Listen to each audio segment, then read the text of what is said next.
Welcome to another restful episode of Bedtime Books for Adults. Tonight, we'll journey through the Federalist Papers. Lie back, close your eyes, and let the words carry you away. No rush, no drama, just calm narration. Sweet dreams. Federalist Number 1. General Introduction. For the Independent Journal. Saturday, October 27th, 1787. Hamilton. To the people of the State of New York. After an unequivocal experience of the inefficacy of the subsisting federal government, you are called upon to deliberate on a new Constitution for the United States of America. The subject speaks its own importance, comprehending in its consequences nothing less than the existence of the Union, the safety and welfare of the parts of which it is composed, the fate of an empire in many respects the most interesting in the world. It has been frequently remarked that it seems to have been reserved to the people of this country, by their conduct and example, to decide the important question, whether societies of men are really capable or not of establishing good government from reflection and choice, or whether they are forever destined to depend for their political constitutions on accident and force. If there be any truth in the remark, the crisis at which we are arrived may with propriety be regarded as the era in which that decision is to be made, and a wrong election of the part we shall act may, in this view, deserve to be considered as the general misfortune of mankind. This idea will add the inducements of philanthropy to those of patriotism, to heighten the solicitude which all considerate and good men must feel for the event. Happy will it be if our choice should be directed by a judicious estimate of our true interests, unperplexed and unbiased by considerations not connected with the public good. But this is a thing more ardently to be wished than seriously to be expected. The plan offered to our deliberations affects too many particular interests, innovates upon too many local institutions, not to involve in its discussion a variety of objects foreign to its merits, and of views, passions, and prejudices little favorable to the discovery of truth. Among the most formidable of the obstacles which the new Constitution will have to encounter may readily be distinguished the obvious interest of a certain class of men in every state to resist all changes which may hazard a diminution of the power, emolument, and consequence of the offices they hold under the state establishments, and the perverted ambition of another class of men, who will either hope to aggrandize themselves by the confusions of their country, or will flatter themselves with fairer prospects of elevation from the subdivision of the empire into several partial confederacies than from its union under one government. It is not, however, my design to dwell upon observations of this nature. I am well aware that it would be disingenuous to resolve indiscriminately the opposition of any set of men, merely because their situations might subject them to suspicion, into interested or ambitious views. Candor will oblige us to admit that even such men may be actuated by upright intentions, and it cannot be doubted that much of the opposition which has made its appearance, or may hereafter make its appearance, will spring from sources, blameless at least, if not respectable, the honest errors of minds led astray by preconceived jealousies and fears.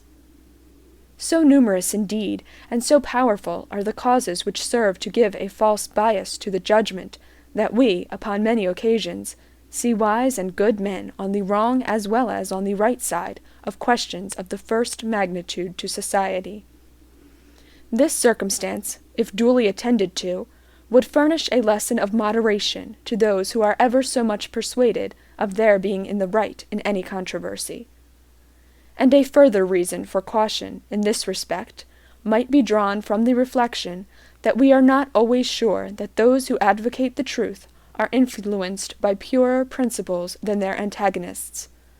Ambition, avarice, personal animosity, party opposition, and many other motives not more laudable than these, are apt to operate as well upon those who support as those who oppose the right side of a question. Were there not even these inducements to moderation, nothing could be more ill-judged than that intolerant spirit which has, at all times, characterized political parties. For in politics, as in religion, it is equally absurd to aim at making proselytes by fire and sword. Heresies in either can rarely be cured by persecution. And yet, however just these sentiments will be allowed to be, we have already sufficient indications that it will happen in this as in all former cases of great national discussion. A torrent of angry and malignant passions will be let loose. To judge from the conduct of the opposite parties, we shall be led to conclude that they will mutually hope to evince the justness of their opinions, and to increase the number of their converts, by the loudness of their declamations and the bitterness of their invectives. An enlightened zeal for the energy and efficiency of government will be stigmatized as the offspring of a temper fond of despotic power and hostile to the principles of liberty. An over-scrupulous jealousy of danger to the rights of the people, which is more commonly the fault of the head than of the heart, will be represented as mere pretense and artifice, the stale bait for popularity at the expense of the public good. It will be forgotten, on the one hand, that jealousy is the usual concomitant of love, and that the noble enthusiasm of liberty is apt to be infected with a spirit of narrow and illiberal distrust. On the other hand, it will be equally forgotten that the vigor of government is essential to the security of liberty, that, in the contemplation of a sound and well-informed judgment, their interest can never be separated, and that a dangerous ambition more often lurks behind the specious mask of zeal for the rights of the people than under the forbidden appearance of zeal for the firmness and efficiency of government. History will teach us that the former has been found a much more certain road to the introduction of despotism than the latter, and that of those men who have overturned the liberties of republics, the greatest number have begun their career by paying an obsequious court to the people, commencing demagogues, and ending tyrants. In the course of the preceding observations, I have had an eye, my fellow citizens, to putting you upon your guard against all attempts, from whatever quarter, to influence your decision in a matter of the utmost moment to your welfare, by any impressions other than those which may result from the evidence of truth. You will, no doubt, at the same time, have collected from the general scope of them, that they proceed from a source not unfriendly to the new Constitution. Yes, my countrymen, I own to you that, after having given it an attentive consideration, I am clearly of opinion it is your interest to adopt it. I am convinced that this is the safest course for your liberty, your dignity, and your happiness. I affect not reserves which I do not feel. I will not amuse you with an appearance of deliberation when I have decided. I frankly acknowledge to you my convictions, and I will freely lay before you the reasons on which they are founded. The consciousness of good intentions disdains ambiguity. I shall not, however, multiply professions on this head. My motives must remain in the depository of my own breast. My arguments will be open to all, and may be judged of by all. They shall at least be offered in a spirit which will not disgrace the cause of truth. I propose, in a series of papers, to discuss the following interesting particulars: the utility of the Union to your political prosperity, the insufficiency of the present Confederation to preserve that Union, the necessity of a government at least equally energetic with the one proposed to the attainment of this object, the conformity of the proposed Constitution to the true principles of republican government, its analogy to your own state constitution, and lastly, the additional security which its adoption will afford to the preservation of that species of government, to liberty and to property. In the progress of this discussion, I shall endeavor to give a satisfactory answer to all the objections which shall have made their appearance, that may seem to have any claim to your attention. It may perhaps be thought superfluous to offer arguments to prove the utility of the Union, a point, no doubt, deeply engraved on the hearts of the great body of the people in every state, and one, which it may be imagined, has no adversaries. But the fact is that we already hear it whispered in the private circles of those who oppose the new Constitution, that the 13 states are of too great extent for any general system, and that we must, of necessity, resort to separate confederacies of distinct portions of the whole. Footnote: the same idea, tracing the arguments to their consequences, is held out in several of the late publications against the new Constitution. End of footnote. This doctrine will, in all probability, be gradually propagated till it has votaries enough to countenance an open avowal of it. For nothing can be more evident to those who are able to take an enlarged view of the subject than the alternative of an adoption of the new Constitution or a dismemberment of the Union. It will therefore be of use to begin by examining the advantages of that Union, the certain evils and the probable dangers to which every state will be exposed from its dissolution. This shall accordingly constitute the subject of my next address. Federalist number 2. Concerning dangers from foreign force and influence. For the Independent Journal. Wednesday, October 31st, 1787. J. To the people of the State of New York. When the people of America reflect that they are now called upon to decide a question which, in its consequences, must prove one of the most important that ever engaged their attention, the propriety of their taking a very comprehensive, as well as a very serious, view of it will be evident. Nothing is more certain than the indispensable necessity of government, and it is equally undeniable that whenever and however it is instituted, the people must cede to it some of their natural rights in order to vest it with requisite powers. It is well worthy of consideration, therefore, whether it would conduce more to the interest of the people of America that they should, to all general purposes, be one nation under one federal government, or that they should divide themselves into separate confederacies, and give to the head of each the same kind of powers which they are advised to place in one national government. It has until lately been a received and uncontradicted opinion that the prosperity of the people of America depended on their continuing firmly united, and the wishes, prayers, and efforts of our best and wisest citizens have been constantly directed to that object. But politicians now appear who insist that this opinion is erroneous, and that instead of looking for safety and happiness in union, we ought to seek it in a division of the states into distinct confederacies or sovereignties. However extraordinary this new doctrine may appear, it nevertheless has its advocates, and certain characters who were much opposed to it formerly are at present of the number. Whatever may be the arguments or inducements which have wrought this change in the sentiments and declarations of these gentlemen, it certainly would not be wise in the people at large to adopt these new political tenets without being fully convinced that they are founded in truth and sound policy.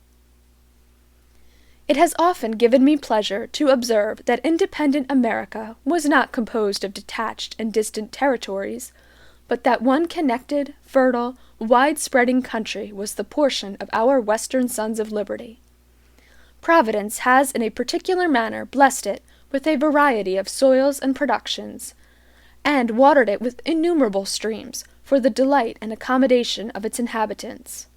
A succession of navigable waters forms a kind of chain round its borders, as if to bind it together, while the most noble rivers in the world, running at convenient distances, present them with highways for the easy communication of friendly aids and the mutual transportation and exchange of their various commodities.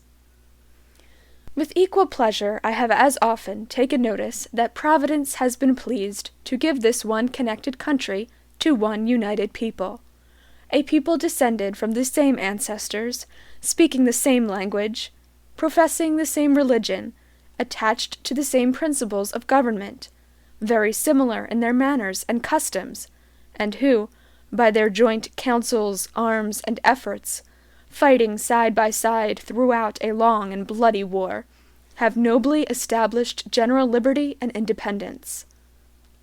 This country and this people seem to have been made for each other, and it appears as if it was the design of Providence, that an inheritance so proper and convenient for a band of brethren, united to each other by the strongest ties, should never be split into a number of unsocial, jealous, and alien sovereignties. Similar sentiments have hitherto prevailed among all orders and denominations of men among us.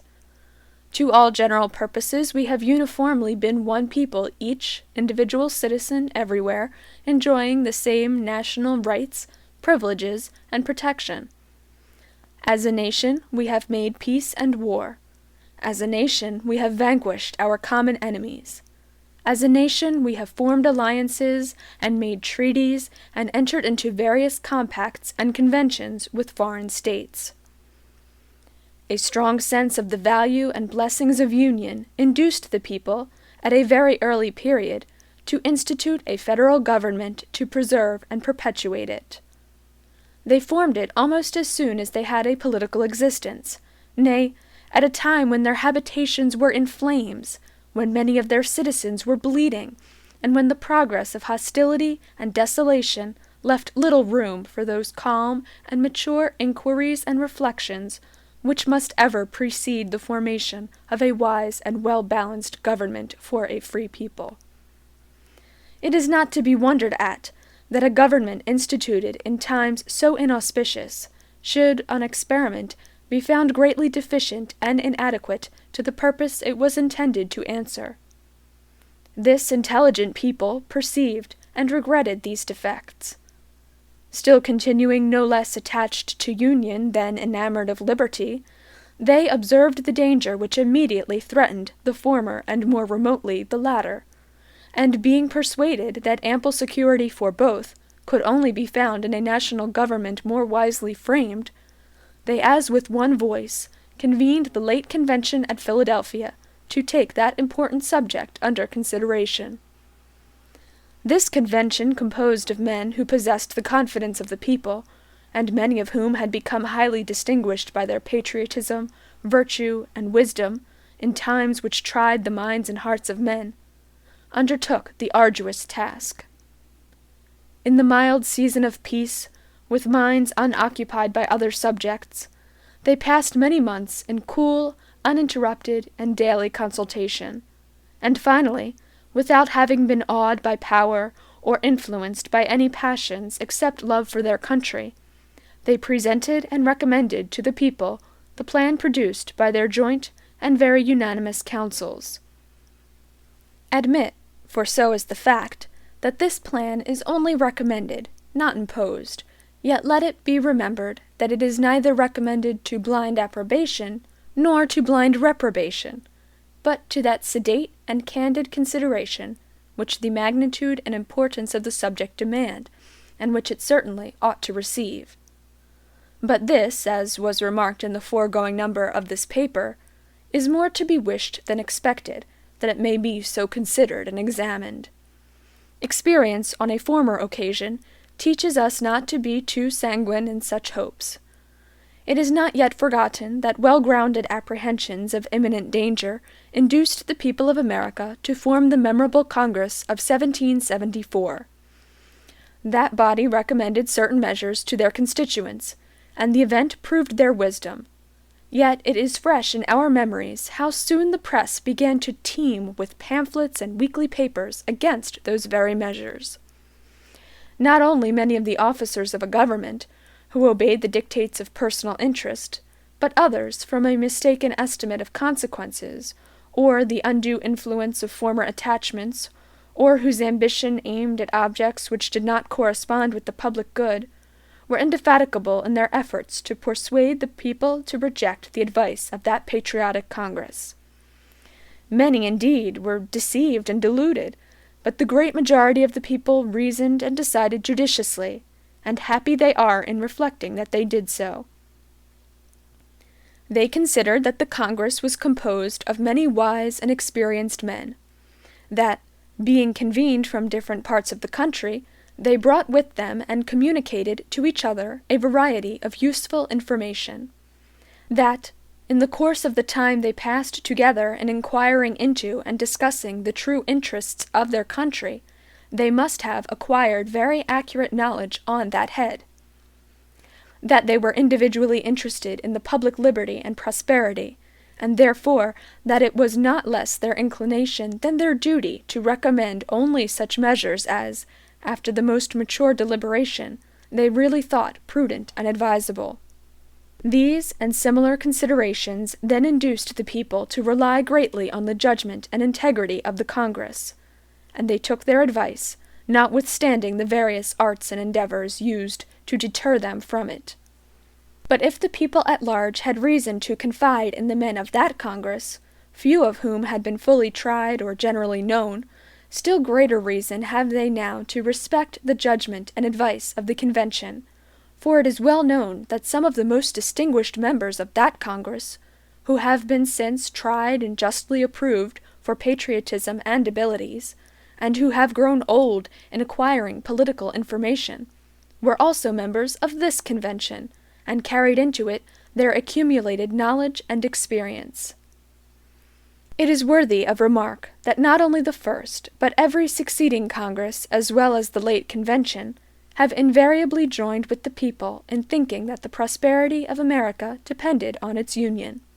To preserve and perpetuate it was the great object of the people in forming that Convention, and it is also the great object of the plan which the Convention has advised them to adopt. With what propriety, therefore, or for what good purposes, are attempts at this particular period made by some men to depreciate the importance of the Union? Or why is it suggested that 3 or 4 confederacies would be better than one? I am persuaded, in my own mind, that the people have always thought right on this subject, and that their universal and uniform attachment to the cause of the Union rests on great and weighty reasons, which I shall endeavor to develop and explain in some ensuing papers. They who promote the idea of substituting a number of distinct confederacies in the room of the plan of the Convention seem clearly to foresee that the rejection of it would put the continuance of the Union in the utmost jeopardy. That certainly would be the case, and I sincerely wish that it may be as clearly foreseen by every good citizen that whenever the dissolution of the Union arrives, America will have reason to exclaim, in the words of the poet, "Farewell, a long farewell to all my greatness." Federalist number 3. The same subject continued, concerning dangers from foreign force and influence. For the Independent Journal, Saturday, November 3rd, 1787. J. To the people of the State of New York. It is not a new observation that the people of any country, if, like the Americans, intelligent and well-informed, seldom adopt and steadily persevere for many years in an erroneous opinion respecting their interests. That consideration naturally tends to create great respect for the high opinion which the people of America have so long and uniformly entertained of the importance of their continuing firmly united under one federal government, vested with sufficient powers for all general and national purposes. The more attentively I consider and investigate the reasons which appear to have given birth to this opinion, the more I become convinced that they are cogent and conclusive. Among the many objects to which a wise and free people find it necessary to direct their attention, that of providing for their safety seems to be the first. The safety of the people doubtless has relation to a great variety of circumstances and considerations, and consequently affords great latitude to those who wish to define it precisely and comprehensively. At present I mean only to consider it as it respects security for the preservation of peace and tranquillity, as well as against dangers from foreign arms and influence, as from dangers of the like kind arising from domestic causes. As the former of these comes first in order, it is proper it should be the first discussed. Let us therefore proceed to examine whether the people are not right in their opinion that a cordial union, under an efficient national government, affords them the best security that can be devised against hostilities from abroad. The number of wars which have happened or will happen in the world will always be found to be in proportion to the number and weight of the causes, whether real or pretended, which provoke or invite them.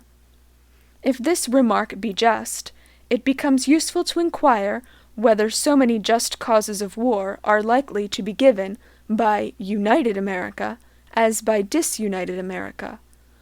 For if it should turn out that united America will probably give the fewest, then it will follow that in this respect the Union tends most to preserve the people in a state of peace with other nations. The just causes of war, for the most part, arise either from violation of treaties or from direct violence.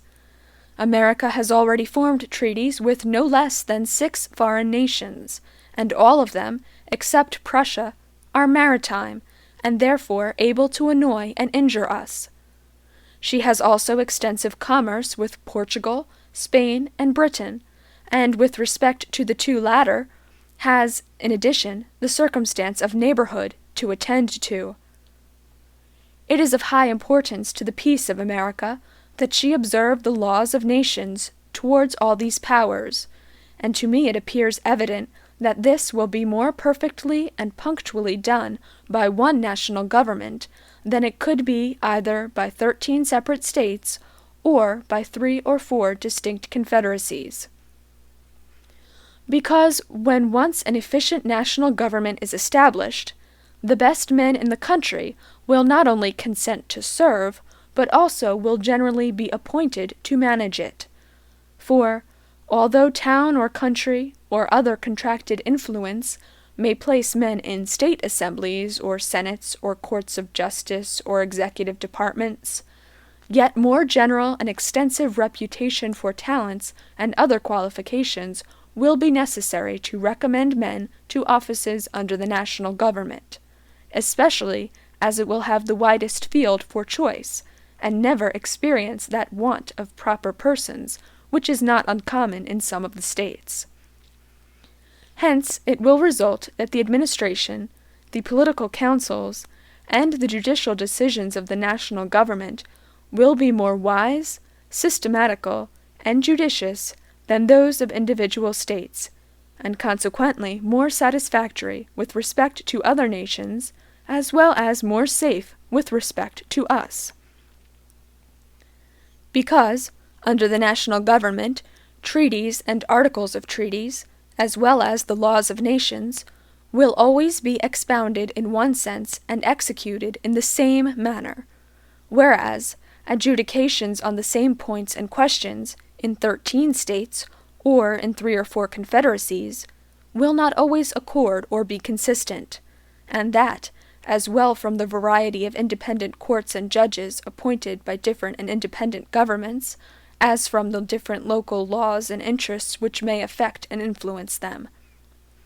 The wisdom of the convention in committing such questions to the jurisdiction and judgment of courts appointed by and responsible only to one national government cannot be too much commended. Because the prospect of present loss or advantage may often tempt the governing party in 1 or 2 states to swerve from good faith and justice, but those temptations, not reaching the other states, and consequently having little or no influence on the national government, the temptation will be fruitless, and good faith and justice be preserved. The case of the treaty of peace with Britain adds great weight to this reasoning. Because even if the governing party in a state should be disposed to resist such temptations, yet as such temptations may, and commonly do, result from circumstances peculiar to the state, and may affect a great number of the inhabitants, the governing party may not always be able, if willing, to prevent the injustice meditated or to punish the aggressors.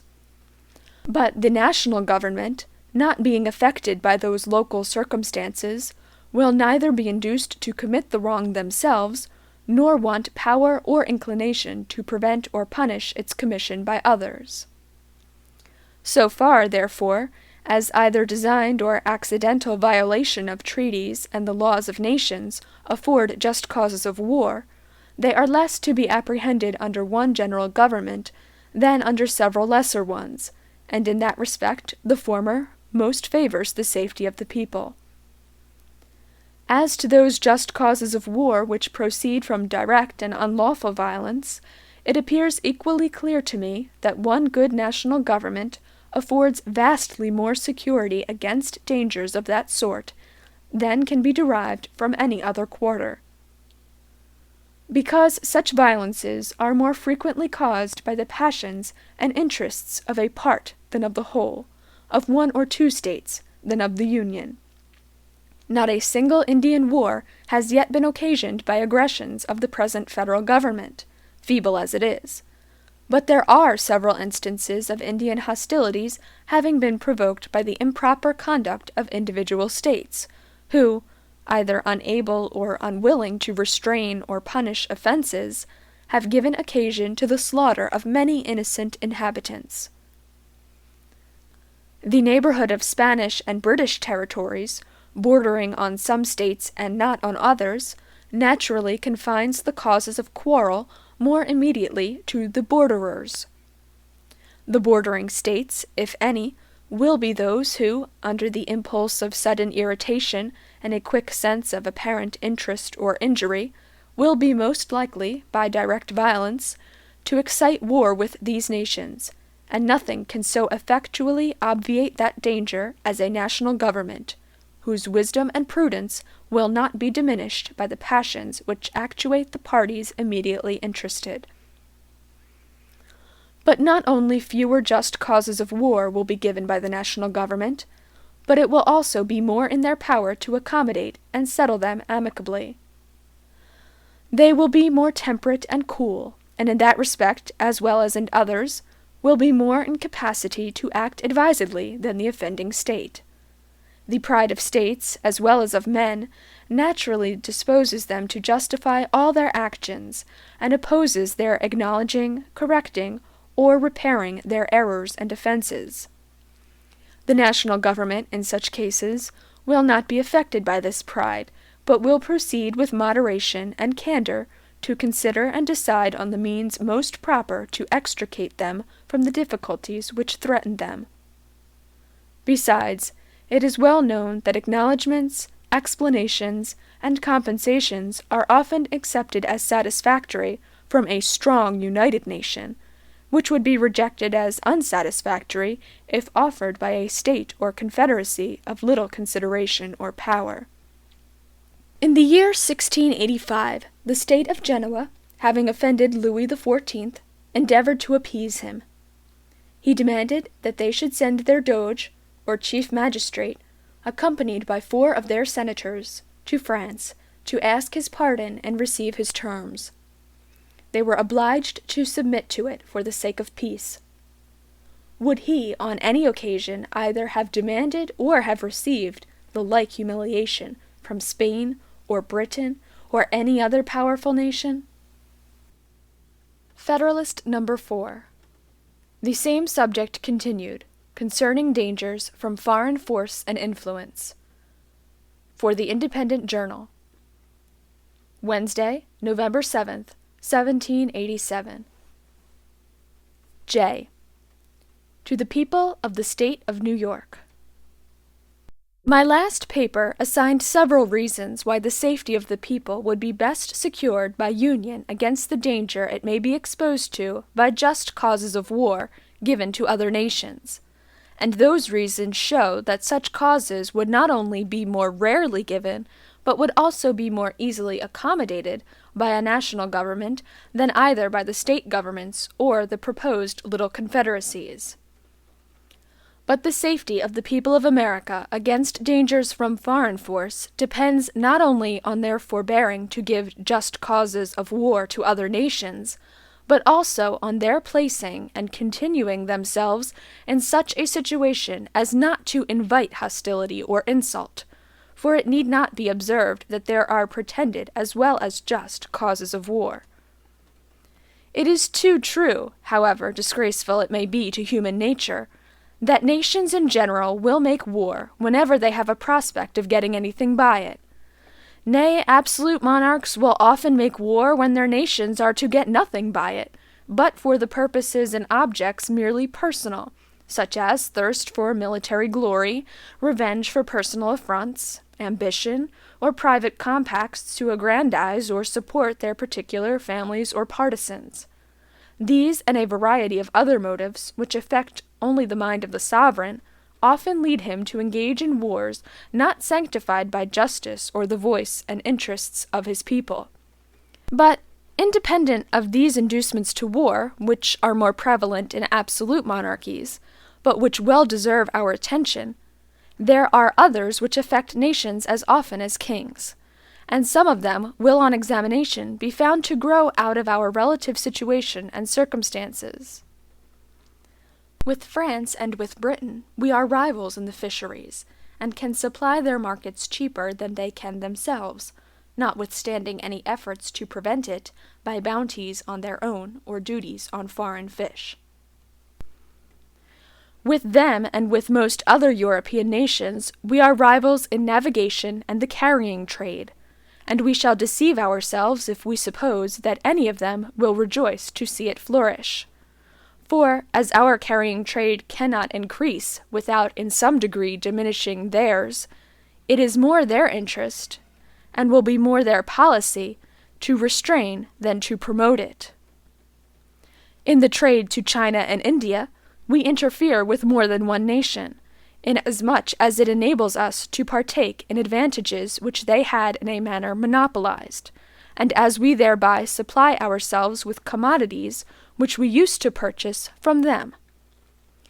The extension of our own commerce and our own vessels cannot give pleasure to any nations who possess territories on or near this continent, because the cheapness and excellence of our productions, added to the circumstance of vicinity, and the enterprise and address of our merchants and navigators, will give us a greater share in the advantages which those territories afford, than consists with the wishes or policy of their respective sovereigns.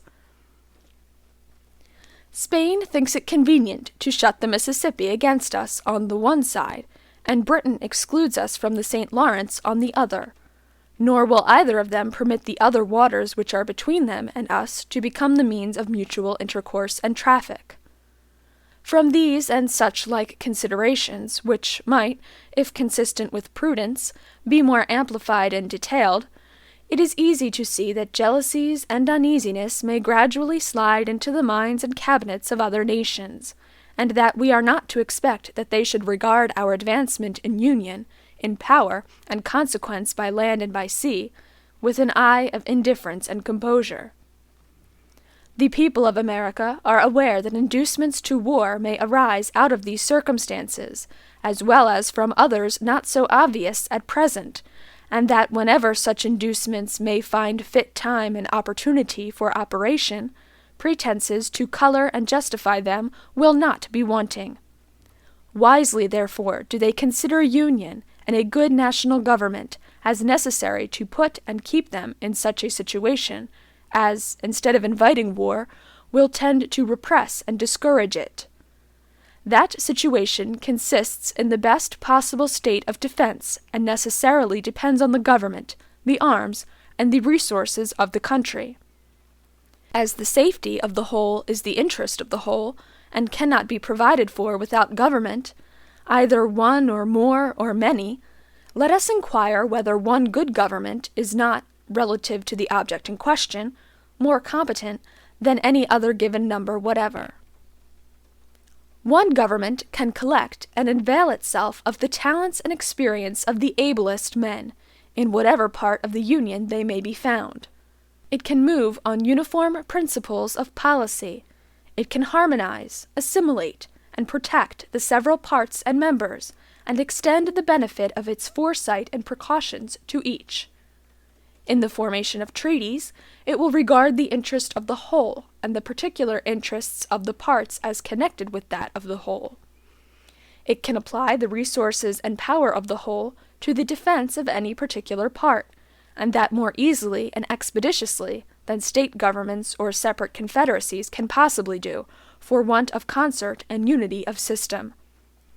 It can place the militia under one plan of discipline, and by putting their officers in a proper line of subordination to the chief magistrate, will, as it were, consolidate them into one corps, and thereby render them more efficient than if divided into 13 or into 3 or 4 distinct independent companies.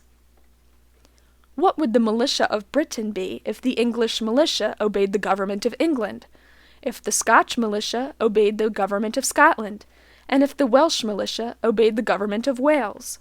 Suppose an invasion. Would those 3 governments, if they agreed at all, be able, with all their respective forces, to operate against the enemy so effectually as the single government of Great Britain would? We have heard much of the fleets of Britain, and the time may come, if we are wise, when the fleets of America may engage attention. But if one national government had not so regulated the navigation of Britain as to make it a nursery for seamen, if one national government had not called forth all the national means and materials for forming fleets, their prowess and their thunder would never have been celebrated. Let England have its navigation and fleet. Let Scotland have its navigation and fleet.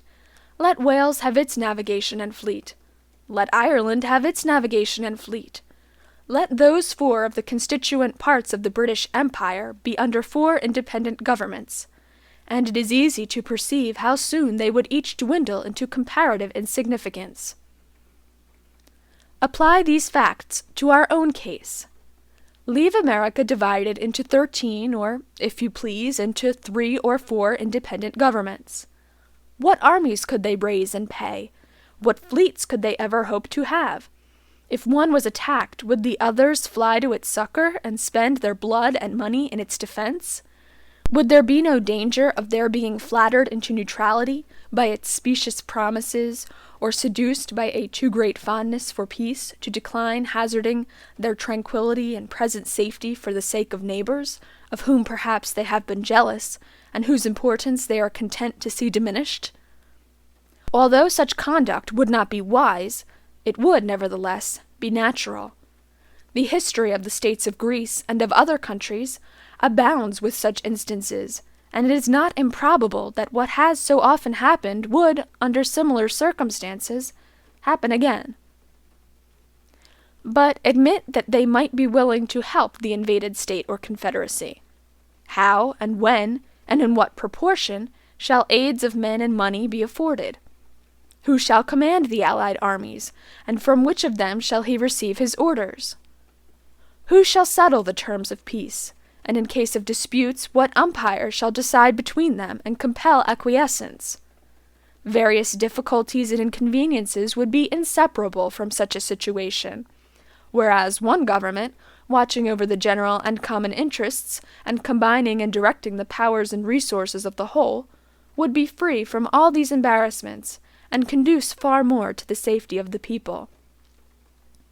But whatever may be our situation, whether firmly united under one national government, or split into a number of confederacies, certain it is that foreign nations will know and view it exactly as it is, and they will act toward us accordingly. If they see that our national government is efficient and well administered, our trade prudently regulated, our militia properly organized and disciplined, our resources and finances discreetly managed, our credit reestablished, our people free, contented, and united, they will be much more disposed to cultivate our friendship than provoke our resentment. If, on the other hand, they find us either destitute of an effectual government, each state doing right or wrong as to its rulers may seem convenient, or split into 3 or 4 independent and probably discordant republics or confederacies, one inclining to Britain, another to France, and a third to Spain, and perhaps played off against each other by the 3, what a poor, pitiful figure will America make in their eyes!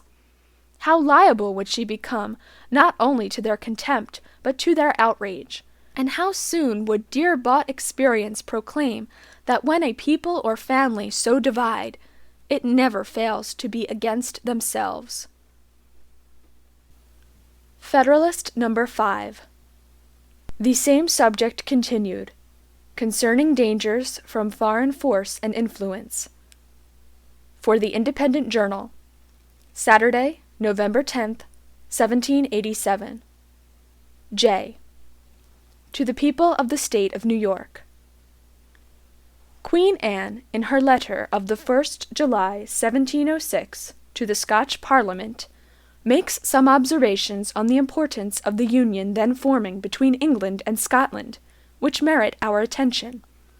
I shall present the public with one or two extracts from it. An entire and perfect union will be the solid foundation of lasting peace.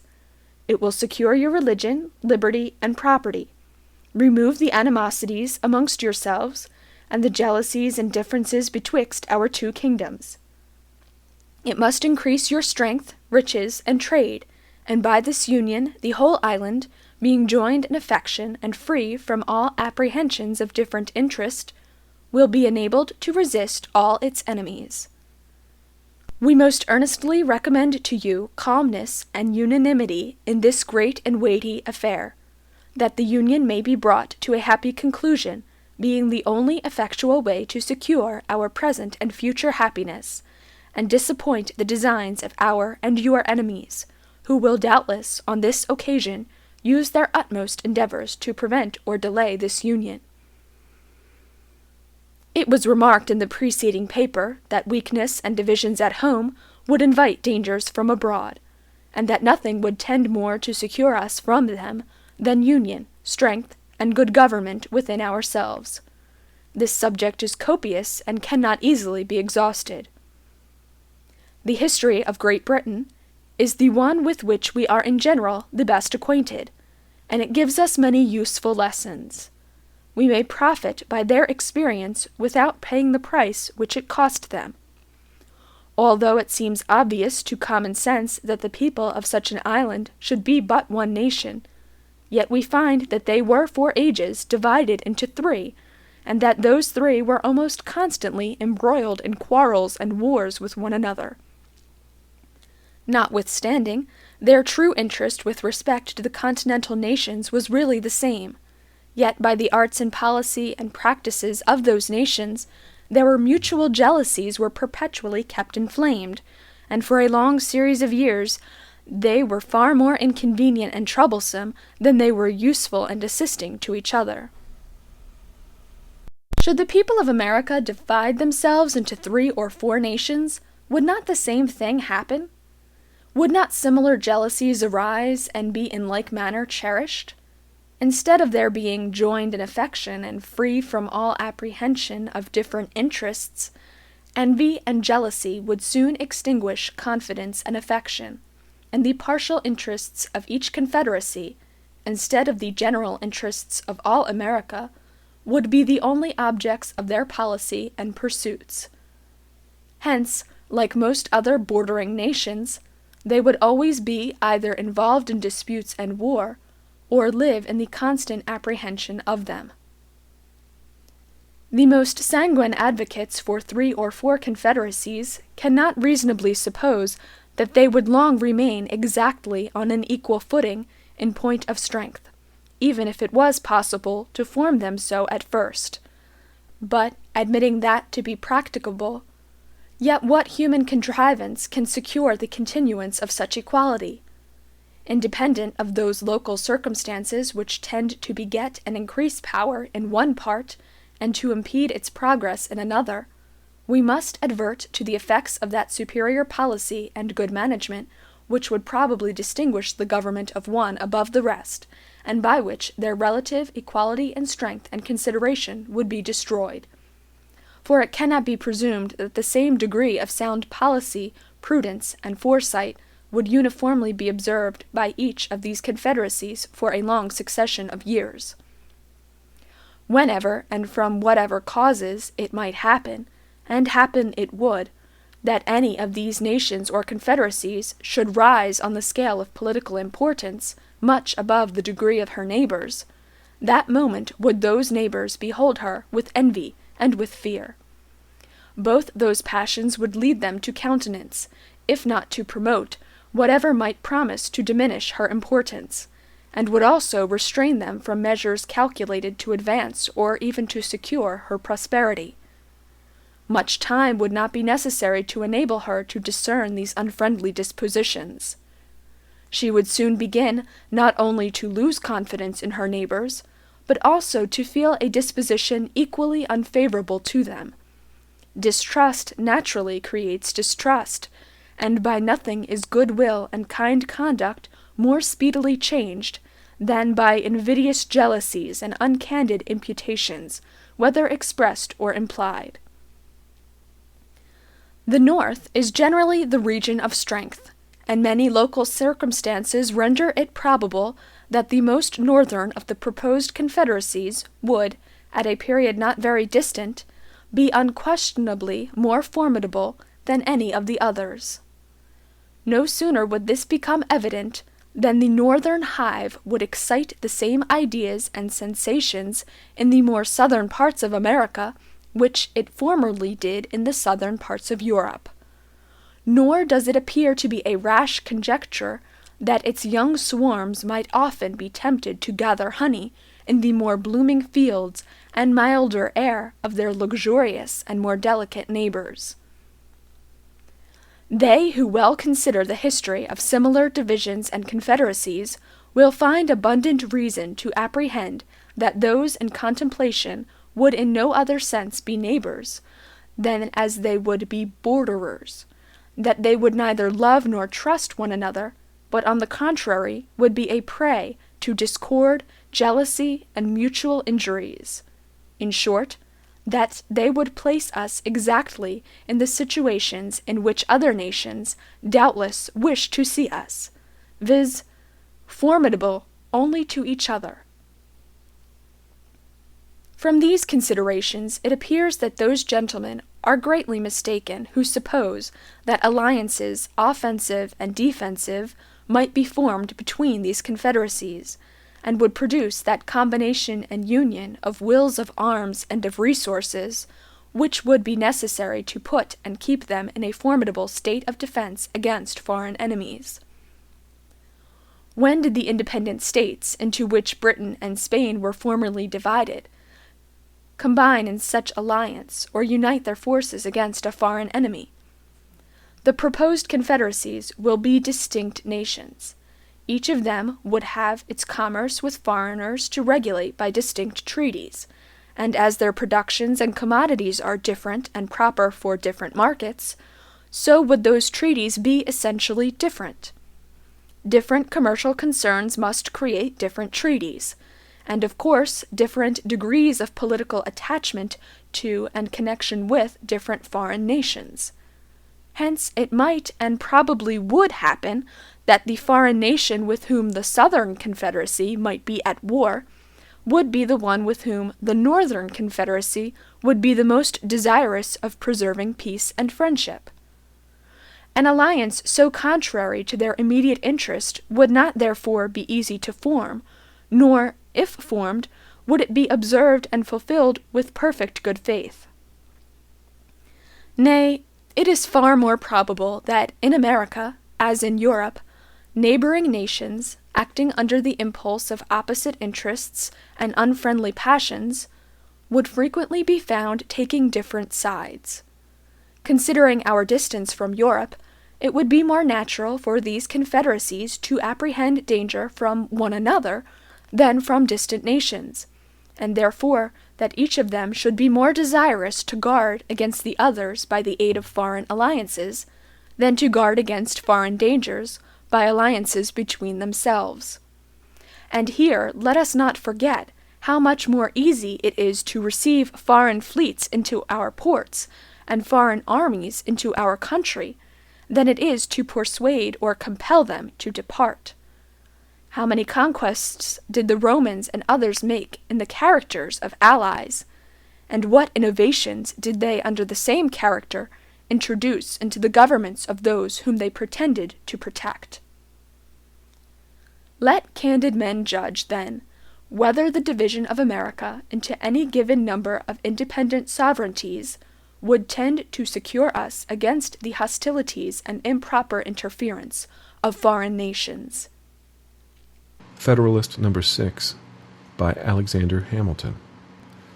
Concerning the dangers from dissensions between the states. Hamilton, to the people of the state of New York.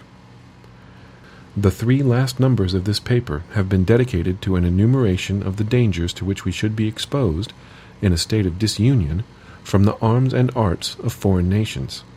I shall now proceed to delineate dangers of a different and, perhaps, still more alarming kind, those which will in all probability flow from dissensions between the states themselves, and from domestic factions and convulsions. These have been already, in some instances, slightly anticipated, but they deserve a more particular and more full investigation. A man must be far gone in utopian speculations who can seriously doubt that, if these states should either be wholly disunited or only united in partial confederacies, the subdivisions into which they might be thrown would have frequent and violent contests with each other. To presume a want of motives for such contests as an argument against their existence would be to forget that men are ambitious, vindictive, and rapacious. To look for a continuation of harmony between a number of independent, unconnected sovereignties in the same neighborhood would be to disregard the uniform course of human events, and to set at defiance the accumulated experience of ages.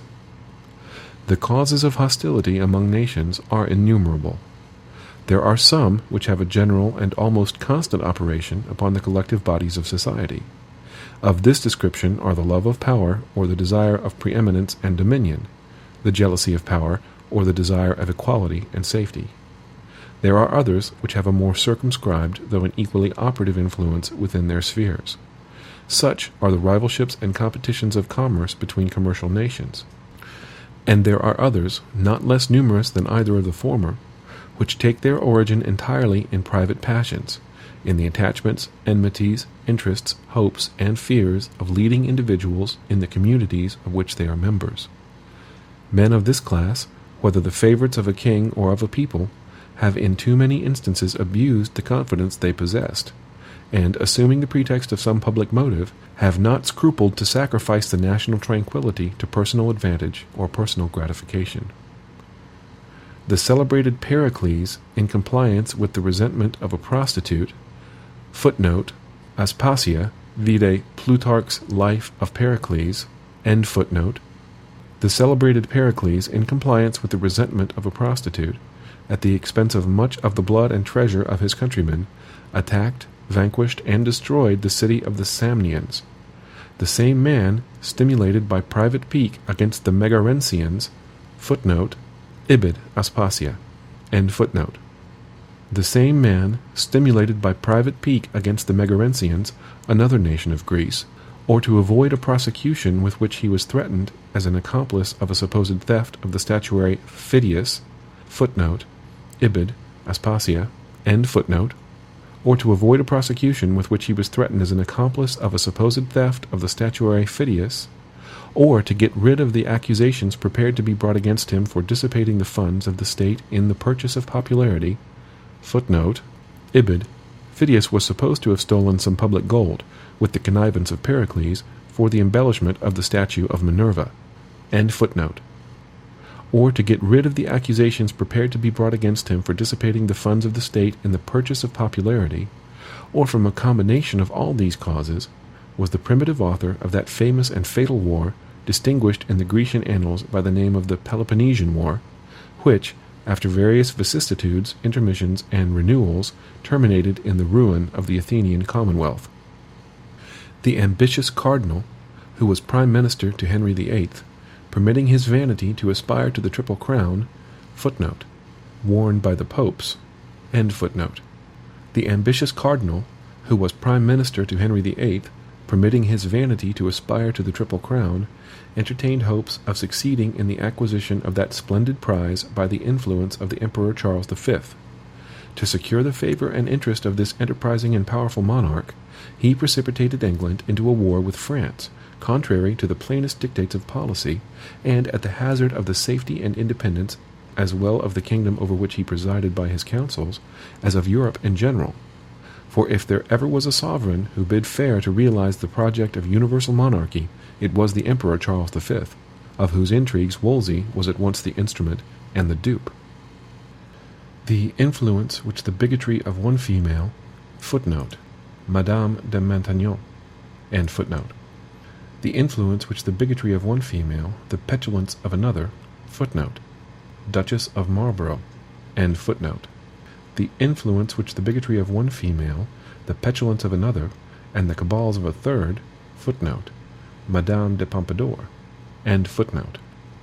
The influence which the bigotry of one female, the petulance of another, and the cabals of a third had in the contemporary policy, ferments, and pacifications of a considerable part of Europe are topics that have been too often descanted upon not to be generally known.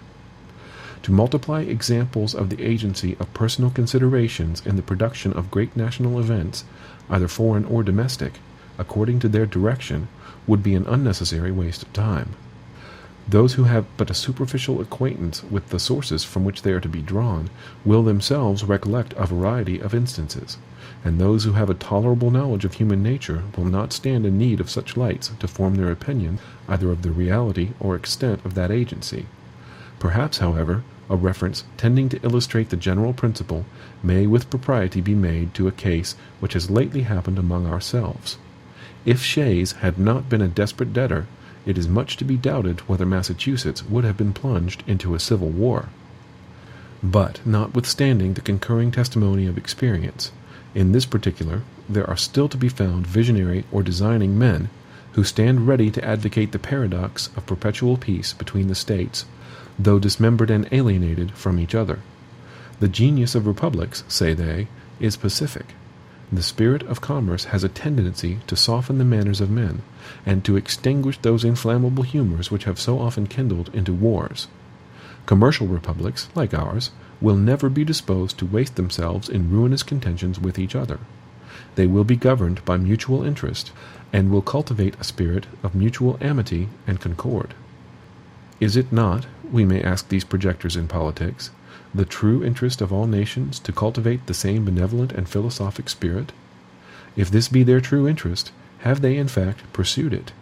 Has it not, on the contrary, invariably been found that momentary passions and immediate interest have a more active and imperious control over human conduct than general or remote considerations of policy, utility, or justice? Have republics in practice been less addicted to war than monarchies?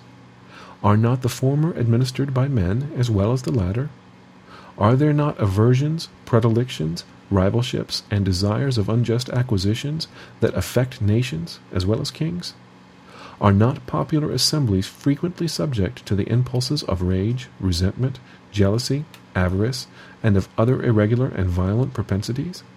Is it not well known that their determinations are often governed by a few individuals in whom they place confidence, and are, of course, liable to be tinctured by the passions and views of those individuals?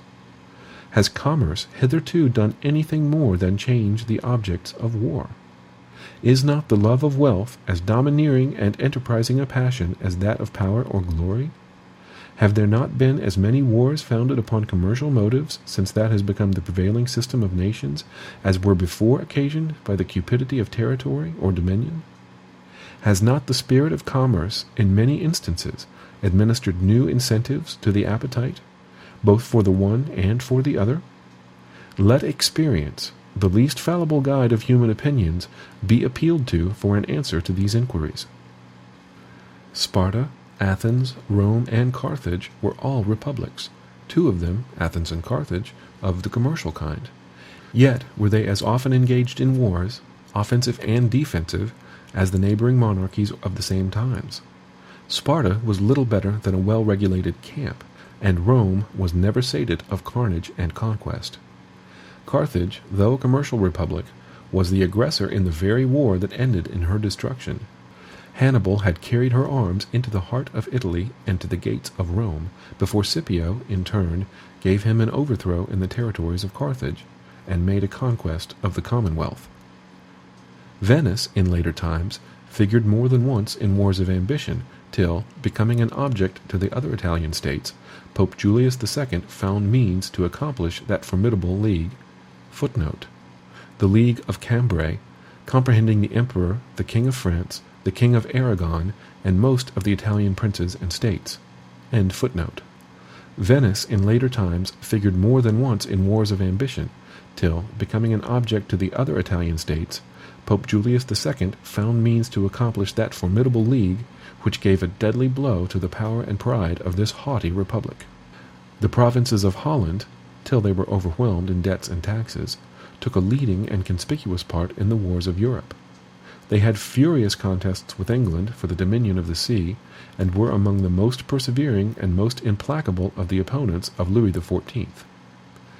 In the government of Britain, the representatives of the people compose one branch of the national legislature. Commerce has been for ages the predominant pursuit of that country. Few nations, nevertheless, have been more frequently engaged in war, and the wars in which that kingdom has been engaged have, in numerous instances, proceeded from the people. There have been, if I may so express it, almost as many popular as royal wars. The cries of the nation and the importunities of their representatives have, upon various occasions, dragged their monarchs into war, or continued them in it, contrary to their inclinations and sometimes contrary to the real interests of the state. In that memorable struggle for superiority between the rival houses of Austria and Bourbon, which so long kept Europe in a flame, it is well known that the antipathies of the English against the French, seconding the ambition, or rather the avarice, of a favorite leader, footnote, the Duke of Marlborough, end footnote, seconding the ambition, or rather the avarice, of a favorite leader, protracted the war beyond the limits marked out by sound policy, and for a considerable time in opposition to the views of the court. The wars of these two last-mentioned nations have in a great measure grown out of commercial considerations, the desire of supplanting, and the fear of being supplanted, either in particular branches of traffic or in the general advantages of trade and navigation, and sometimes even the more culpable desire of sharing in the commerce of other nations without their consent. The last war but between Britain and Spain sprang from the attempts of the British merchants to prosecute an illicit trade with the Spanish Main. These unjustifiable practices on their part produced severity on the part of the Spaniards toward the subjects of Great Britain, which were not more justifiable, because they exceeded the bounds of a just retaliation and were chargeable with inhumanity and cruelty. Many of the English who were taken on the Spanish coast were sent to dig in the mines of Potosi, and by the usual progress of a spirit of resentment, the innocent were, after a while, confounded with the guilty in indiscriminate punishment. The complaints of the merchants kindled a violent flame throughout the nation, which soon after broke out in the House of Commons, and was communicated from that body to the ministry. Letters of reprisal were granted, and a war ensued, which in its consequences overthrew all the alliances that but 20 years before had been formed with sanguine expectations of the most beneficial fruits. From this summary of what has taken place in other countries, whose situations have borne the nearest resemblance to our own, what reason can we have to confide in those reveries which would seduce us into an expectation of peace and cordiality between the members of the present Confederacy in a state of separation? Have we not already seen enough of the fallacy and extravagance of those idle theories which have amused us with promises of an exemption from the imperfections, weaknesses, and evils incident to society in every shape? Is it not time to awake from the deceitful dream of a golden age, and to adopt as a practical maxim for the direction of our political conduct that we, as well as the other inhabitants of the globe, are yet remote from the happy empire of perfect wisdom and perfect virtue? Let the point of extreme depression to which our national dignity and credit have sunk, let the inconveniences felt everywhere from a lax and ill administration of government, let the revolt of a part of the state of North Carolina, the late menacing disturbances in Pennsylvania, and the actual insurrections and rebellions in Massachusetts declare. So far is the general sense of mankind from corresponding with the tenets of those who endeavor to lull asleep our apprehensions of discord and hostility between the states, in the event of disunion, that it has from long observation of the progress of society become a sort of axiom in politics, that vicinity or nearness of situation constitutes nations' natural enemies. An intelligent writer expresses himself on this subject to this effect: "Neighboring nations," says he, "are naturally enemies of each other unless their common weakness forces them to league in a confederate republic, and their constitution prevents the differences that neighborhood occasions, extinguishing that secret jealousy which disposes all states to aggrandize themselves at the expense of their neighbors. Footnote: Vide Principis des Negociations par l'Abbé de Mably. End footnote. This passage, at the same time, points out the evil and suggests the remedy. Federalist number 7, by Alexander Hamilton. Concerning dangers from dissensions between the states, continued. To the people of the state of New York. It is sometimes asked, with an air of seeming triumph, what inducements could the states have, if disunited, to make war upon each other? It would be a full answer to this question to say, precisely the same inducements which have, at different times, deluged in blood all the nations in the world. But, unfortunately for us, the question admits of a more particular answer. There are causes of differences within our immediate contemplation, of the tendency of which, even under the restraints of a federal constitution, we have had sufficient experience to enable us to form a judgment of what might be expected if those restraints were removed. Territorial disputes have at all times been found one of the most fertile sources of hostility among nations. Perhaps the greatest proportion of wars that have desolated the earth have sprung from this origin. This cause would exist among us in full force. We have a vast tract of unsettled territory within the boundaries of the United States. There still are discordant and undecided claims between several of them, and the dissolution of the Union would lay a foundation for similar claims between them all. It is well known that they have heretofore had serious and animated discussion concerning the rights to the lands which were ungranted at the time of the Revolution, and which usually went under the name of Crown lands. The states, within the limits of whose colonial governments they were comprised, have claimed them as their property. The others have contended that the rights of the Crown in this article devolved upon the Union, especially as to all that part of the Western Territory which, either by actual possession or through the submission of the Indian proprietors, was subjected to the jurisdiction of the King of Great Britain, till it was relinquished in the treaty of peace. This, it has been said, was at all events an acquisition to the Confederacy by compact with a foreign power.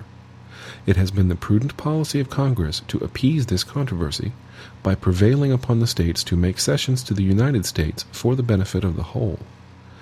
This has been so far accomplished as, under a continuation of the Union, to afford a decided prospect of an amicable termination of the dispute. A dismemberment of the Confederacy, however, would revive this dispute, and would create others on the same subject.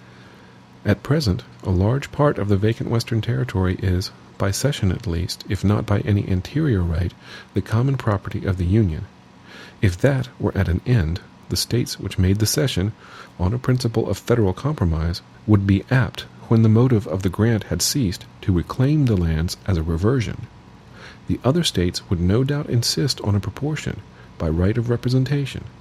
Their argument would be that a grant once made could not be revoked, and that the justice of participating in territory acquired or secured by the joint efforts of the Confederacy remained undiminished.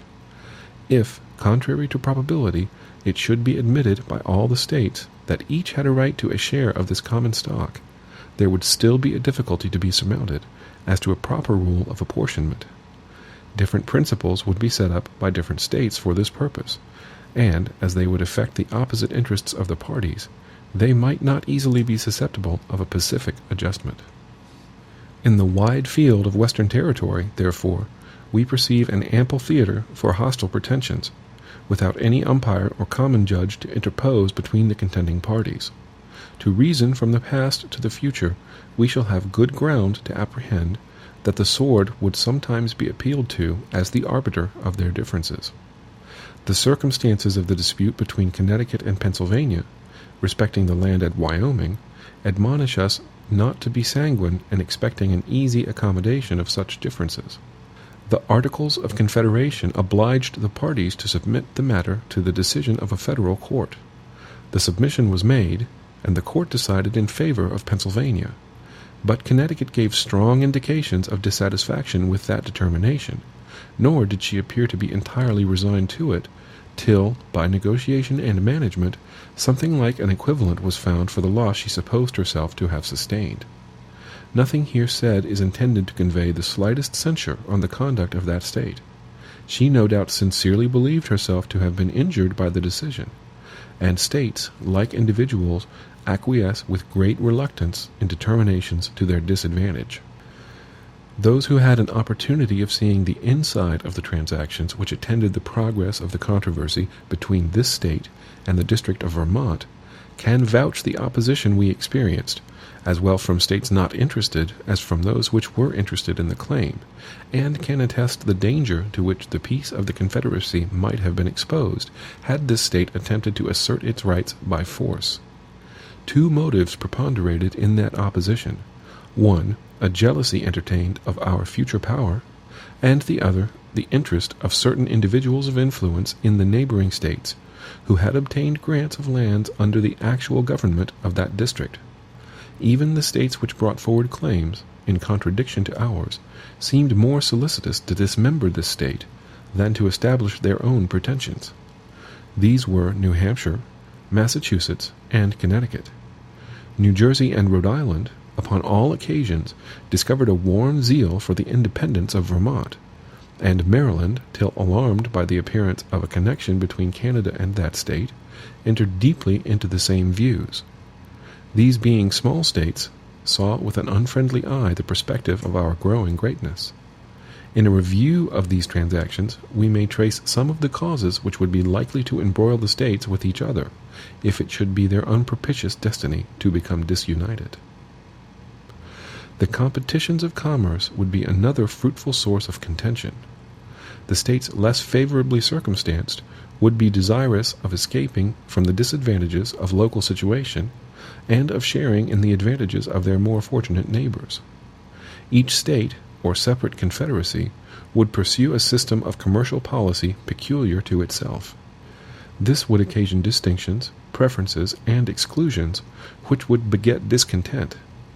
The habits of intercourse, on the basis of equal privileges to which we have been accustomed since the earliest settlement of this country, would give a keener edge to those causes of discontent than they would naturally have independent of this circumstance.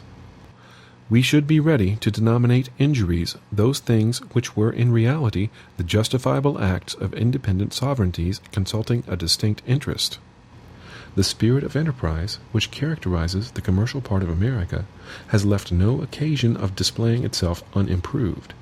It is not at all probable that this unbridled spirit would pay much respect to those regulations of trade by which particular states might endeavor to secure exclusive benefits to their own citizens. The infractions of these regulations, on one side, the efforts to prevent and repel them on the other, would naturally lead to outrages, and these to reprisals and wars. The opportunities which some states would have of rendering others tributary to them by commercial regulations would be impatiently submitted to by the tributary states. The relative situation of New York, Connecticut, and New Jersey would afford an example of this kind. New York, from the necessities of revenue, must lay duties on her importations.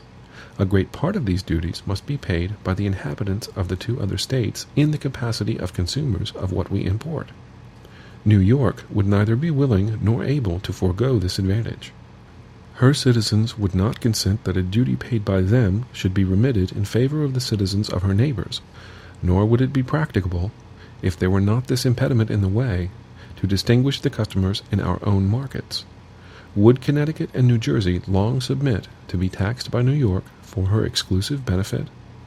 Should we be long permitted to remain in the quiet and undisturbed enjoyment of a metropolis, from the possession of which we derived an advantage so odious to our neighbors, and, in their opinion, so oppressive? Should we be able to preserve it against the incumbent weight of Connecticut on the one side, and the cooperating pressure of New Jersey on the other? These are questions that temerity alone will answer in the affirmative. The public debt of the Union would be a further cause of collision between the separate states or confederacies. The apportionment, in the first instance, and the progressive extinguishment afterward, would be alike productive of ill humor and animosity.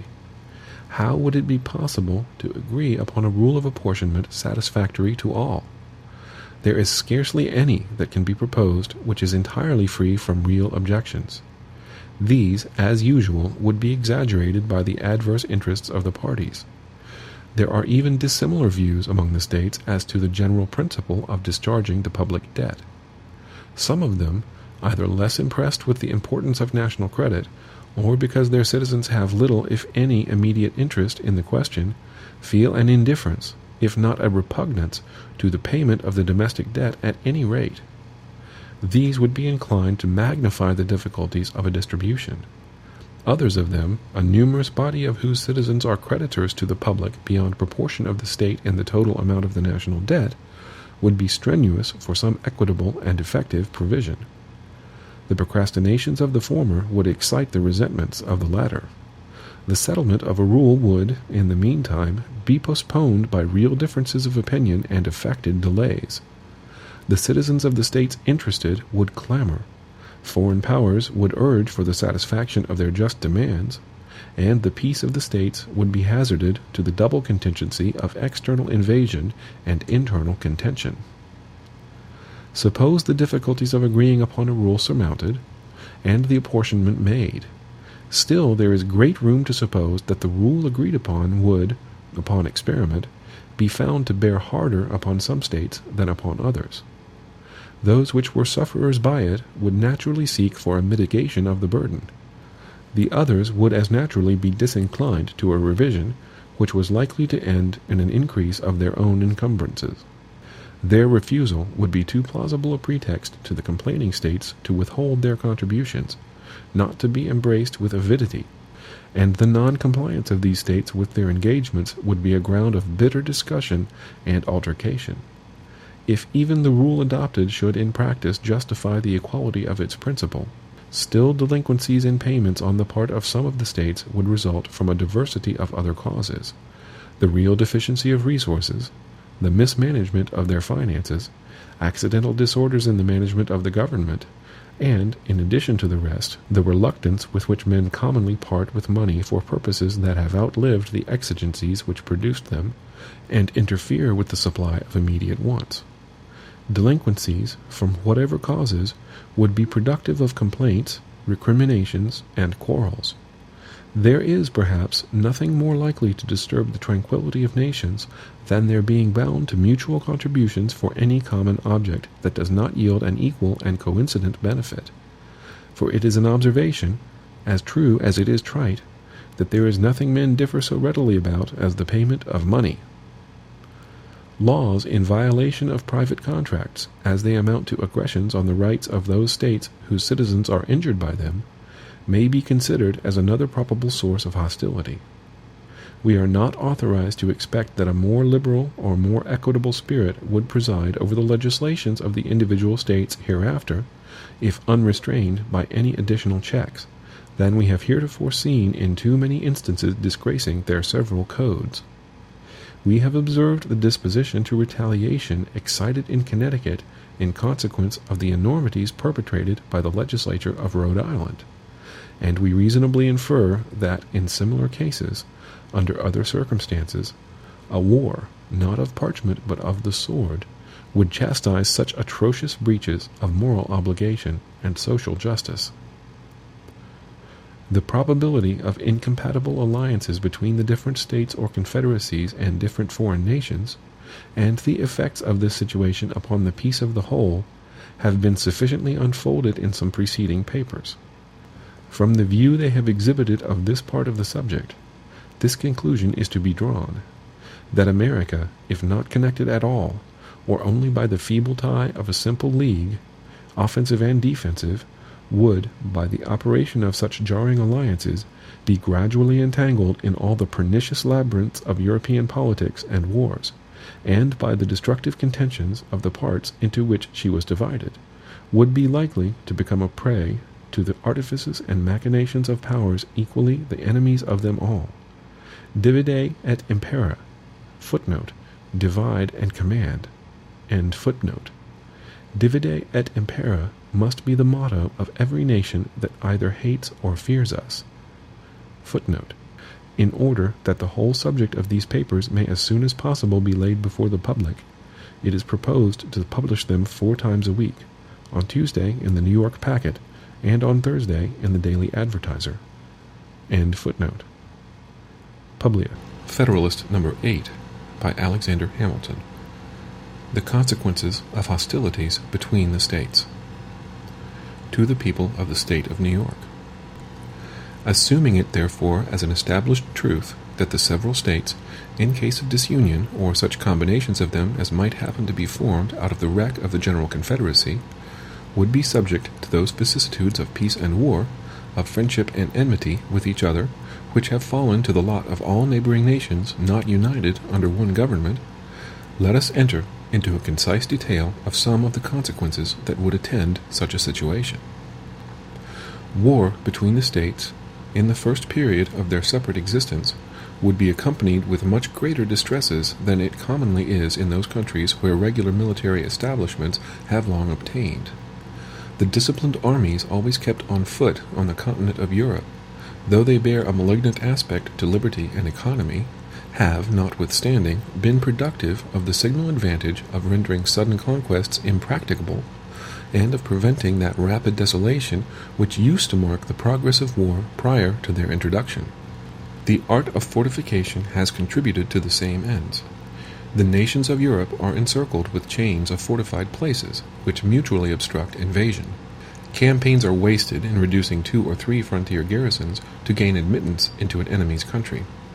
Similar impediments occur at every step, to exhaust the strength and delay the progress of an invader. Formerly, an invading army would penetrate into the heart of a neighboring country almost as soon as intelligence of its approach could be received. But now, a comparatively small force of disciplined troops, acting on the defensive, with the aid of posts, is able to impede, and finally to frustrate, the enterprises of one much more considerable.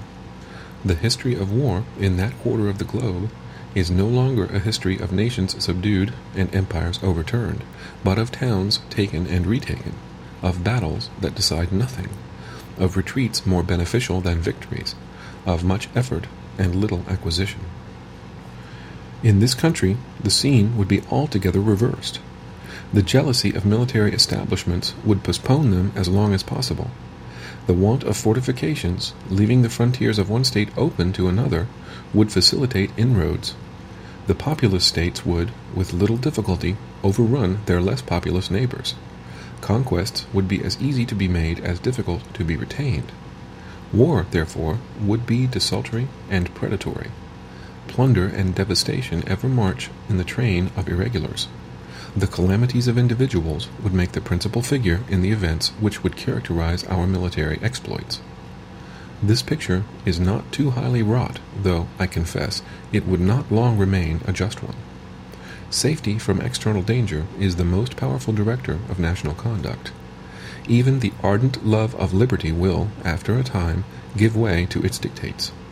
The violent destruction of life and property incident to war, the continual effort and alarm attendant on a state of continual danger, will compel nations the most attached to liberty to resort for repose and security to institutions which have a tendency to destroy their civil and political rights. To be more safe, they at length become willing to run the risk of being less free. The institutions chiefly alluded to are standing armies and the correspondent appendages of military establishments. Standing armies, it is said, are not provided against in the new Constitution, and it is therefore inferred that they may exist under it. Footnote. This objection will be fully examined in its proper place, and it will be shown that the only natural precaution which could have been taken on this subject has been taken, and a much better one than is to be found in any constitution that has been heretofore framed in America, most of which contain no guard at all on this subject. End footnote. Standing armies, it is said, are not provided against in the new Constitution, and it is therefore inferred that they may exist under it.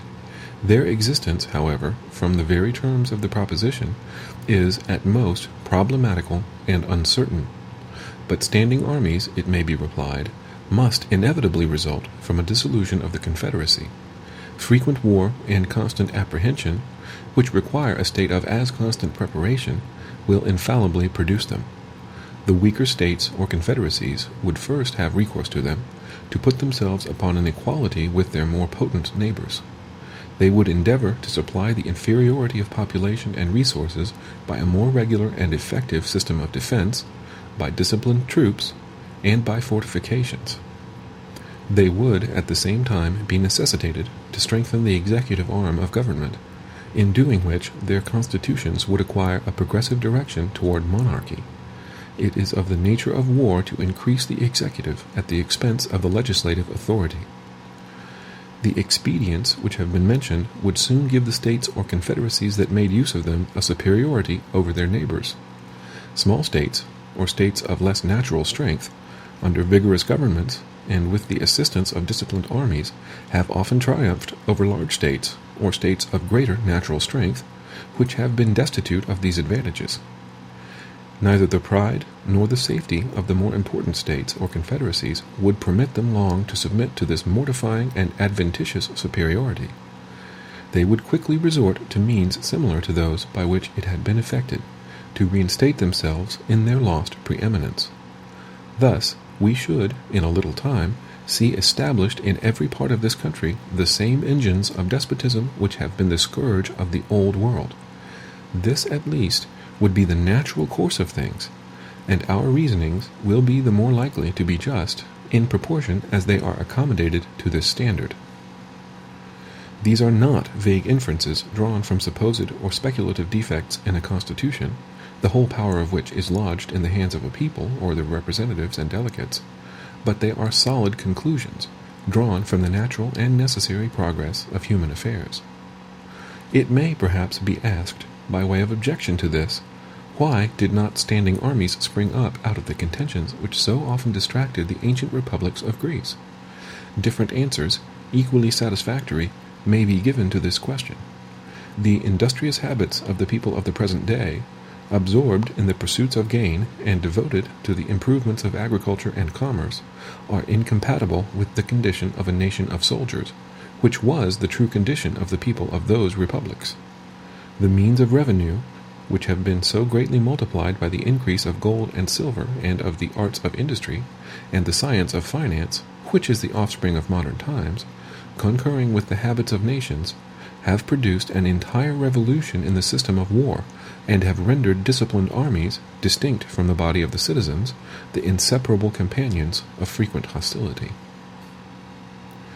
There is a wide difference also between military establishments in a country seldom exposed by its situation to internal invasions, and in one which is often subject to them, and always apprehensive of them.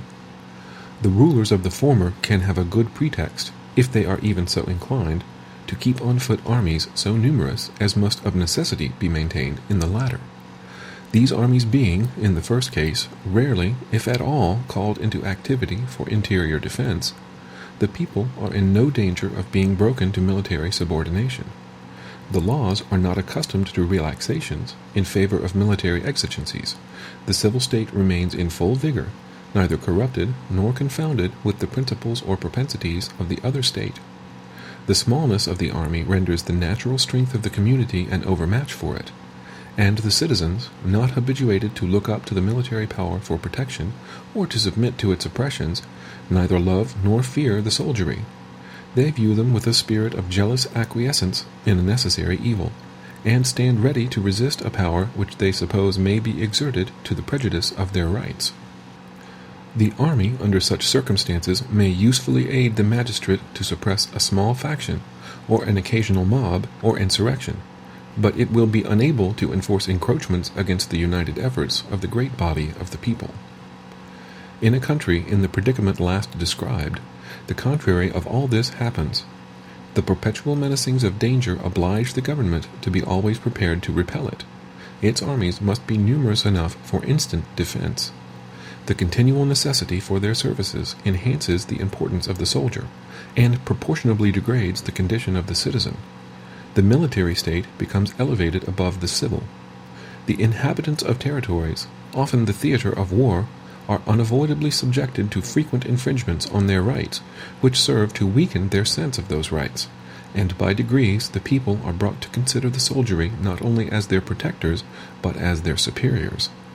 The transition from this disposition to that of considering them masters is neither remote nor difficult, but it is very difficult to prevail upon a people under such impressions to make a bold or effectual resistance to usurpations supported by the military power.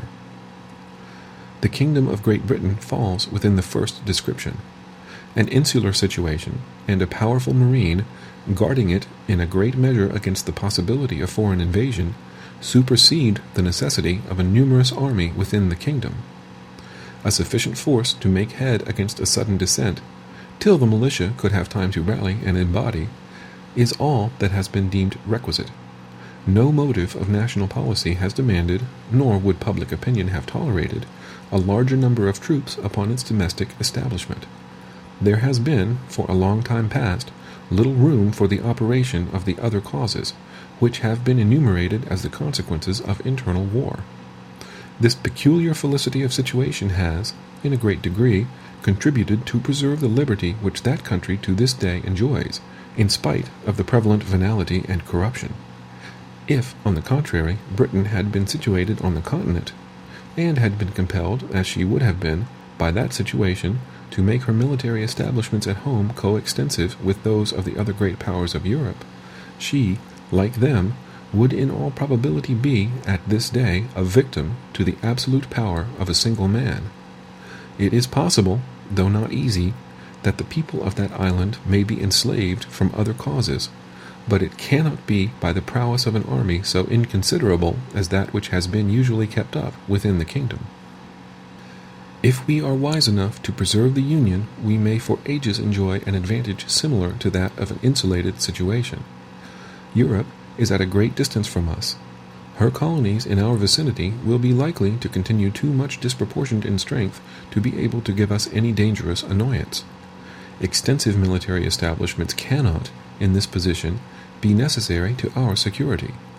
But if we should be disunited, and the integral parts should either remain separated or, which is most probable, should be thrown together into 2 or 3 confederacies, we should be, in a short course of time, in the predicament of the continental powers of Europe. Our liberties would be a prey to the means of defending ourselves against the ambition and jealousy of each other. This is an idea not superficial or futile, but solid and weighty. It deserves the most serious and mature consideration of every prudent and honest man of whatever party. If such men will make a firm and solemn pause, and meditate dispassionately on the importance of this interesting idea, if they will contemplate it in all its attitudes, and trace it to all its consequences, they will not hesitate to part with trivial objections to a constitution, the rejection of which would in all probability put a final period to the Union. The airy phantoms that flit before the distempered imaginations of some of its adversaries would quickly give place to the more substantial forms of dangers, real, certain, and formidable. Federalist number 9, by Alexander Hamilton. The Union as a safeguard against domestic faction and insurrection. To the people of the State of New York. A firm union will be of the utmost moment to the peace and liberty of the states, as a barrier against domestic faction and insurrection. It is impossible to read the history of the petty republics of Greece and Italy without feeling sensations of horror and disgust at the distractions with which they were continually agitated, and at the rapid succession of revolutions by which they were kept in a state of perpetual vibration between the extremes of tyranny and anarchy. If they exhibit occasional calms, these only serve as short-lived contrast to the furious storms that are to succeed. If now and then intervals of felicity open to view, we behold them with a mixture of regret, arising from the reflection that the pleasing scenes before us are soon to be overwhelmed by the tempestuous waves of sedition and party rage. If momentary rays of glory break forth from the gloom, while they dazzle us with a transient and fleeting brilliancy, they at the same time admonish us to lament that the vices of government should pervert the direction and tarnish the luster of those bright talents and exalted endowments for which the favored soils that produced them have been so justly celebrated. From the disorders that disfigure the annals of those republics, the advocates of despotism have drawn arguments, not only against the forms of republican government, but against the very principles of civil liberty. They have decried all free government as inconsistent with the order of society, and have indulged themselves in malicious exultation over its friends and partisans.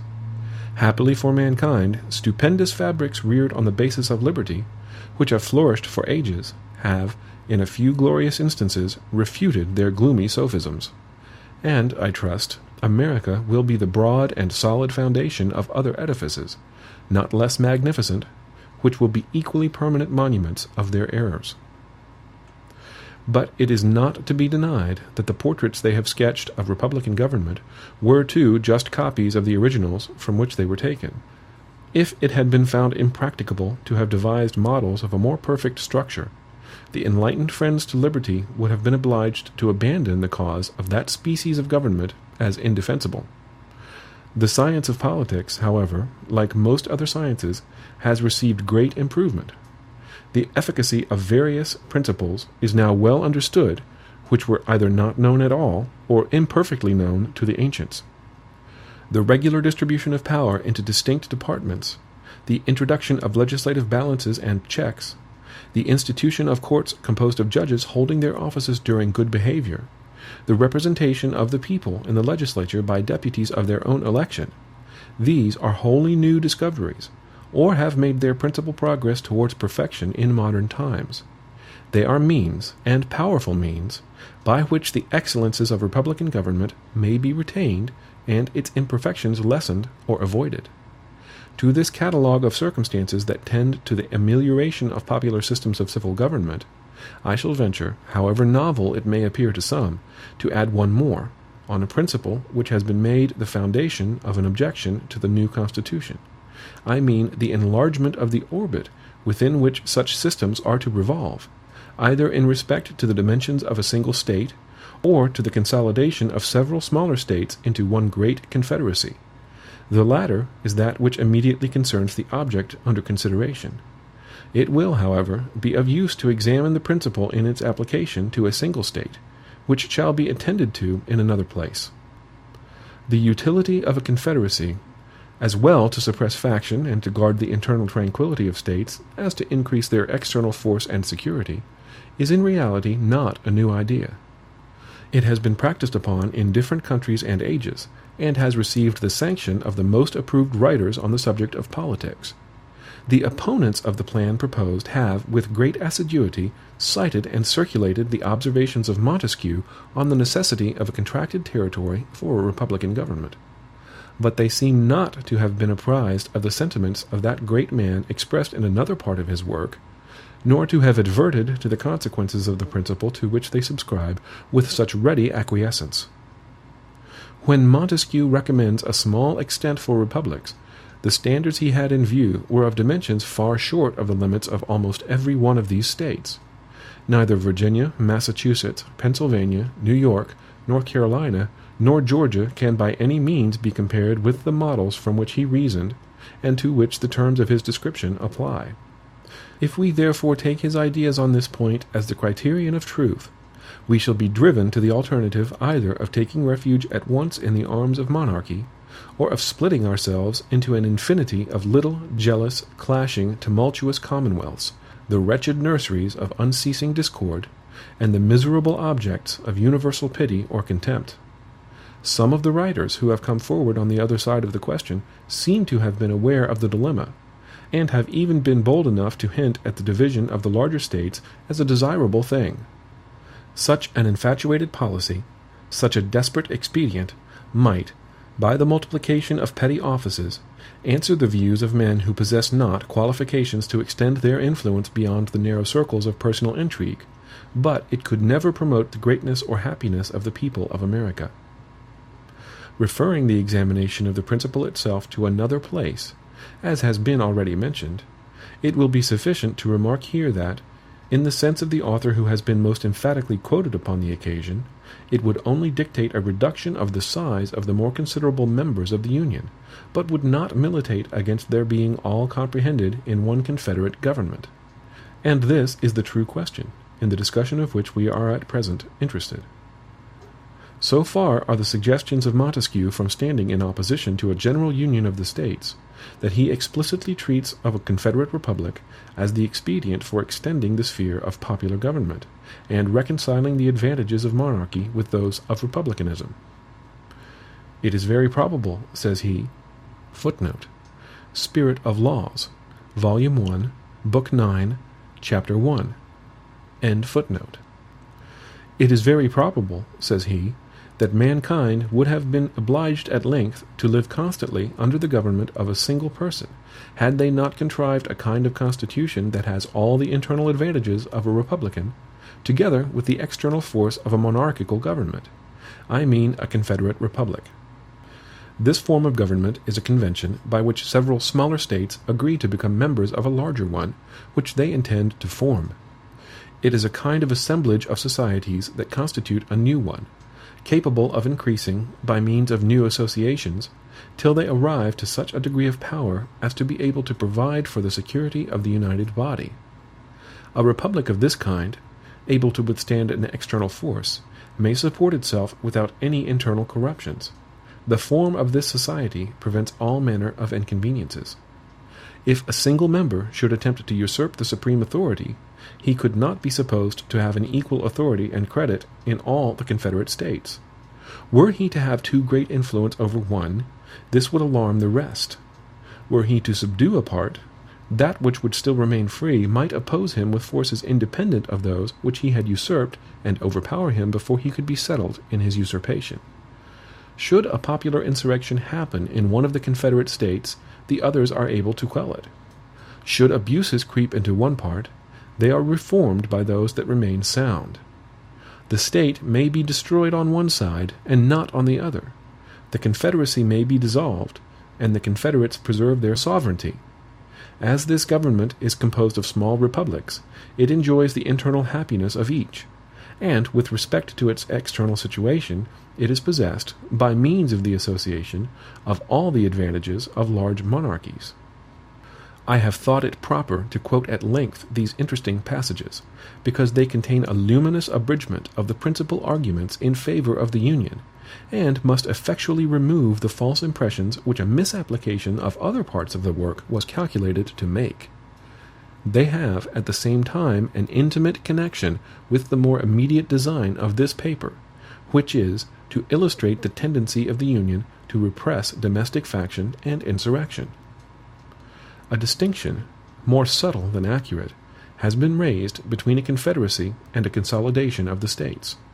The essential characteristic of the first is said to be the restriction of its authority to the members in their collective capacities, without reaching to the individuals of whom they are composed. It is contended that the National Council ought to have no concern with any object of internal administration. An exact equality of suffrage between the members has also been insisted upon as a leading feature of a confederate government. These positions are, in the main, arbitrary. They are supported neither by principle nor precedent.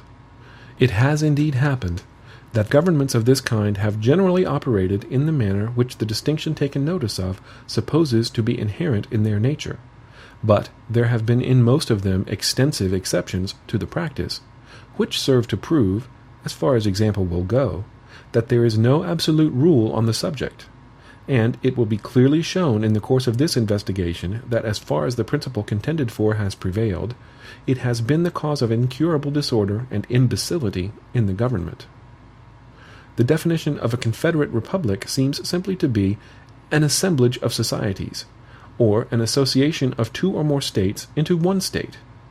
The extent, modifications, and objects of the federal authority are mere matters of discretion.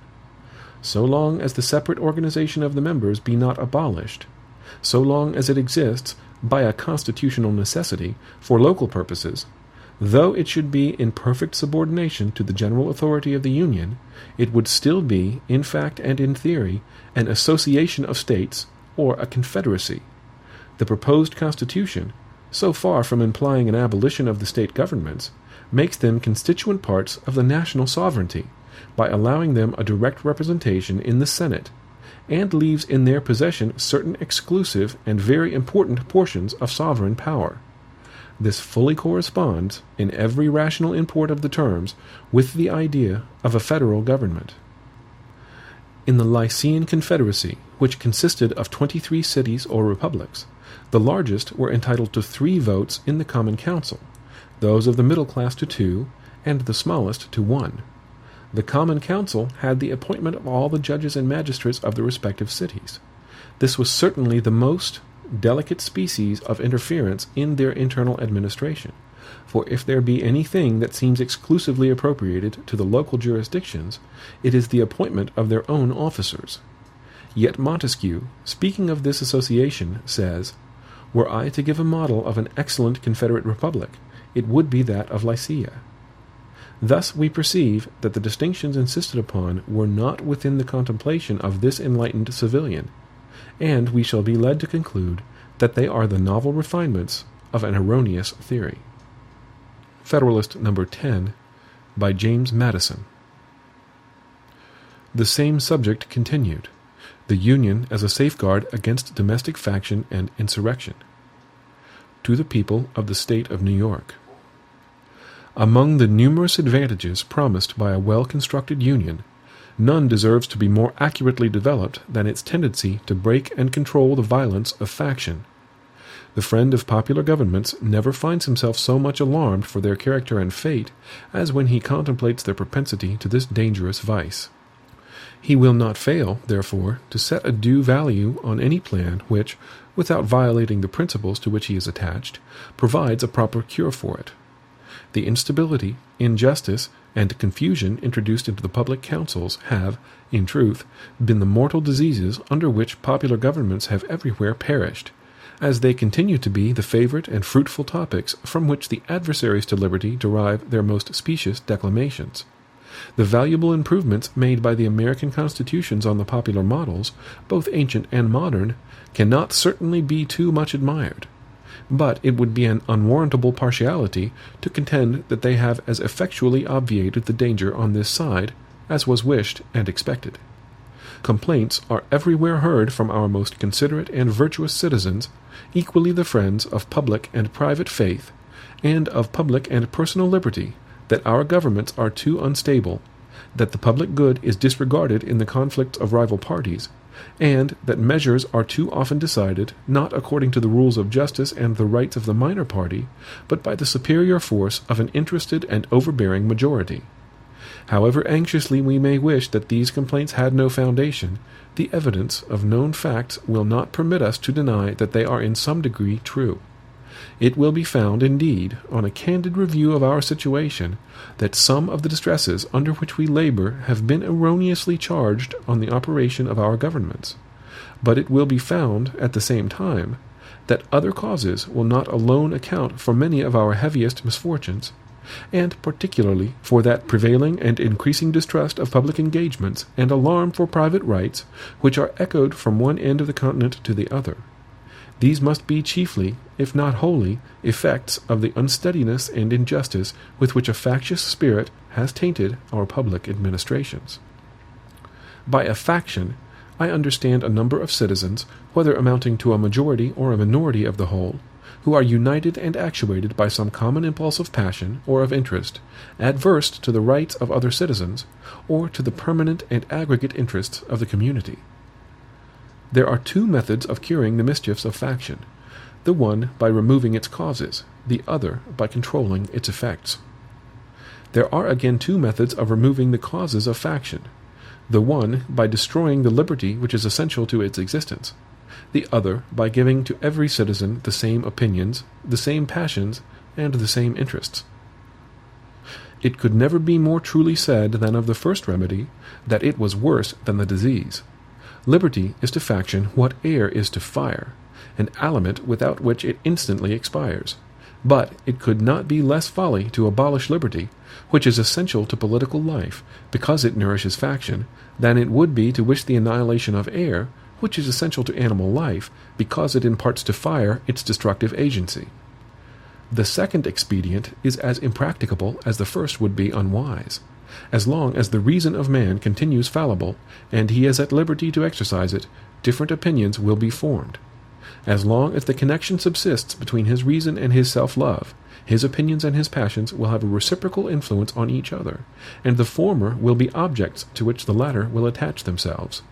The diversity in the faculties of men, from which the rights of property originate, is not less an insuperable obstacle to a uniformity of interests. The protection of these faculties is the first object of government. From the protection of different and unequal faculties of acquiring property, the possession of different degrees and kinds of property immediately results, and from the influence of these on the sentiments and views of the respective proprietors, ensues a division of the society into different interests and parties. The latent causes of faction are thus sown in the nature of man, and we see them everywhere brought into different degrees of activity, according to the different circumstances of civil society. A zeal for different opinions concerning religion, concerning government, and many other points, as well of speculation as of practice, an attachment to different leaders ambitiously contending for preeminence and power, or to persons of other descriptions whose fortunes have been interesting to the human passions, have, in turn, divided mankind into parties, inflamed them with mutual animosity, and rendered them much more disposed to vex and oppress each other than to cooperate for their common good. So strong is this propensity of mankind to fall into mutual animosities, that where no substantial occasion presents itself, the most frivolous and fanciful distinctions have been sufficient to kindle their unfriendly passions and excite their most violent conflicts. But the most common and durable source of factions has been the various and unequal distribution of property. Those who hold, and those who are without property, have ever formed distinct interests in society. Those who are creditors, and those who are debtors, fall under a like discrimination. A landed interest, a manufacturing interest, a mercantile interest, a moneyed interest, with many lesser interests, grow up of necessity in civilized nations, and divide them into different classes, actuated by different sentiments and views. The regulation of these various and interfering interests forms the principal task of modern legislation, and involves the spirit of party and faction in the necessary and ordinary operations of the government. No man is allowed to be a judge in his own cause, because his interest would certainly bias his judgment, and, not improbably, corrupt his integrity. With equal, nay, with greater reason, a body of men are unfit to be both judges and parties at the same time. Yet, what are many of the most important acts of legislation but so many judicial determinations, not indeed concerning the rights of single persons, but concerning the rights of large bodies of citizens? And what are the different classes of legislators but advocates and parties to the causes which they determine? Is a law proposed concerning private debts? It is a question to which the creditors are parties on one side and the debtors on the other. Justice ought to hold the balance between them. Yet the parties are, and must be, themselves the judges, and the most numerous party, or in other words, the most powerful faction, must be expected to prevail. Shall domestic manufactures be encouraged, and in what degree, by restrictions on foreign manufactures, are questions which would be differently decided by the landed and the manufacturing classes, and probably by neither with a sole regard to justice and the public good.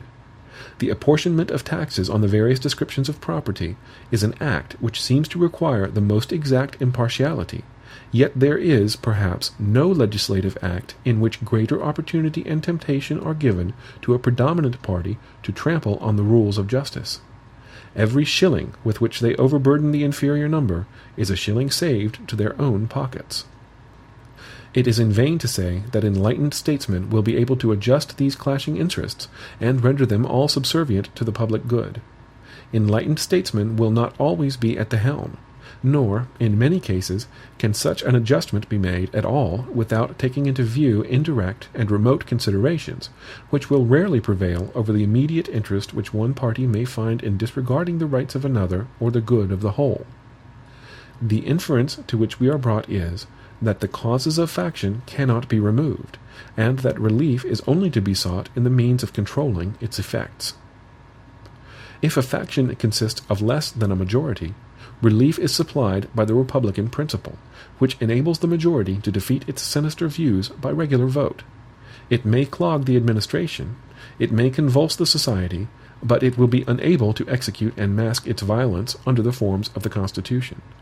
When a majority is included in a faction, The form of popular government, on the other hand, enables it to sacrifice to its ruling passion or interest both the public good and the rights of other citizens. To secure the public good and private rights against the danger of such a faction, and at the same time to preserve the spirit and the form of popular government, is then the great object to which our inquiries are directed. Let me add that it is the great desideratum by which this form of government can be rescued from the opprobrium under which it has so long labored, and be recommended to the esteem and adoption of mankind. By what means is this object attainable? Evidently by one of two only. Either the existence of the same passion or interest in a majority at the same time must be prevented, or the majority, having such coexistent passion or interest, must be rendered, by their number and local situation, unable to concert and carry into effect schemes of oppression. If the impulse and the opportunity be suffered to coincide, we well know that neither moral nor religious motives can be relied on as an adequate control. They are not found to be such on the injustice and violence of individuals, and lose their efficacy in proportion to the number combined together, that is, in proportion as their efficacy becomes needful. From this view of the subject it may be concluded that a pure democracy, by which I mean a society consisting of a small number of citizens who assemble and administer the government in person, can admit of no cure for the mischiefs of faction. A common passion or interest will, in almost every case, be felt by a majority of the whole. A communication and concert result from the form of government itself, and there is nothing to check the inducements to sacrifice the weaker party or an obnoxious individual. Hence it is that such democracies have ever been spectacles of turbulence and contention, have ever been found incompatible with personal security or the rights of property, and have in general been as short in their lives as they have been violent in their deaths. Theoretic politicians, who have patronized this species of government, have erroneously supposed that by reducing mankind to a perfect equality in their political rights, they would, at the same time, be perfectly equalized and assimilated in their possessions, their opinions, and their passions. A republic, by which I mean a government in which the scheme of representation takes place, opens a different prospect, and promises the cure for which we are seeking. Let us examine the points in which it varies from pure democracy, and we shall comprehend both the nature of the cure and the efficacy which it must derive from the union. The two great points of difference between a democracy and a republic are, first, the delegation of the government, in the latter to a small number of citizens elected by the rest; secondly, the greater number of citizens and greater sphere of country over which the latter may be extended.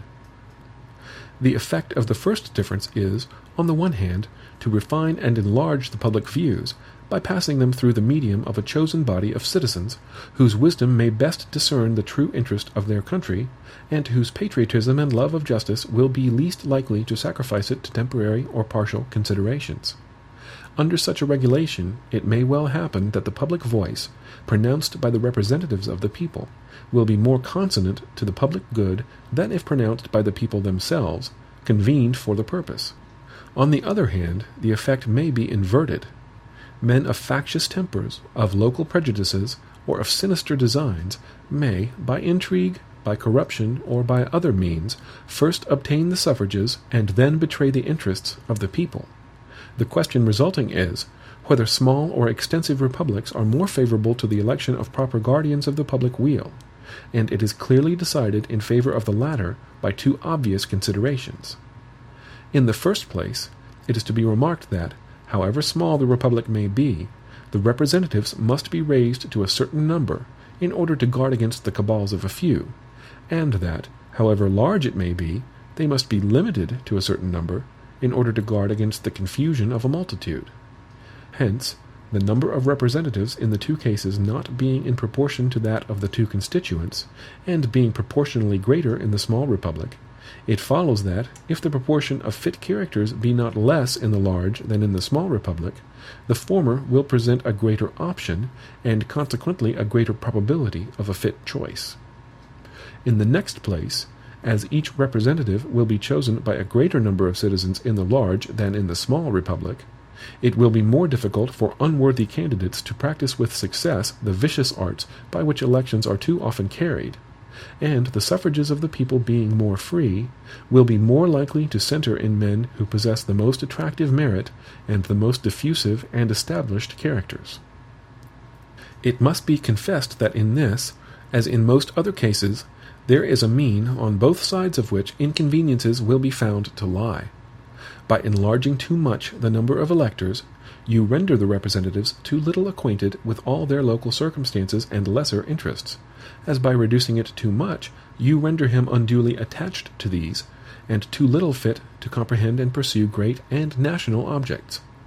The federal Constitution forms a happy combination in this respect, the great and aggregate interests being referred to the national, the local, and particular to the state legislatures. The other point of difference is the greater number of citizens and extent of territory which may be brought within the compass of republican than of democratic government.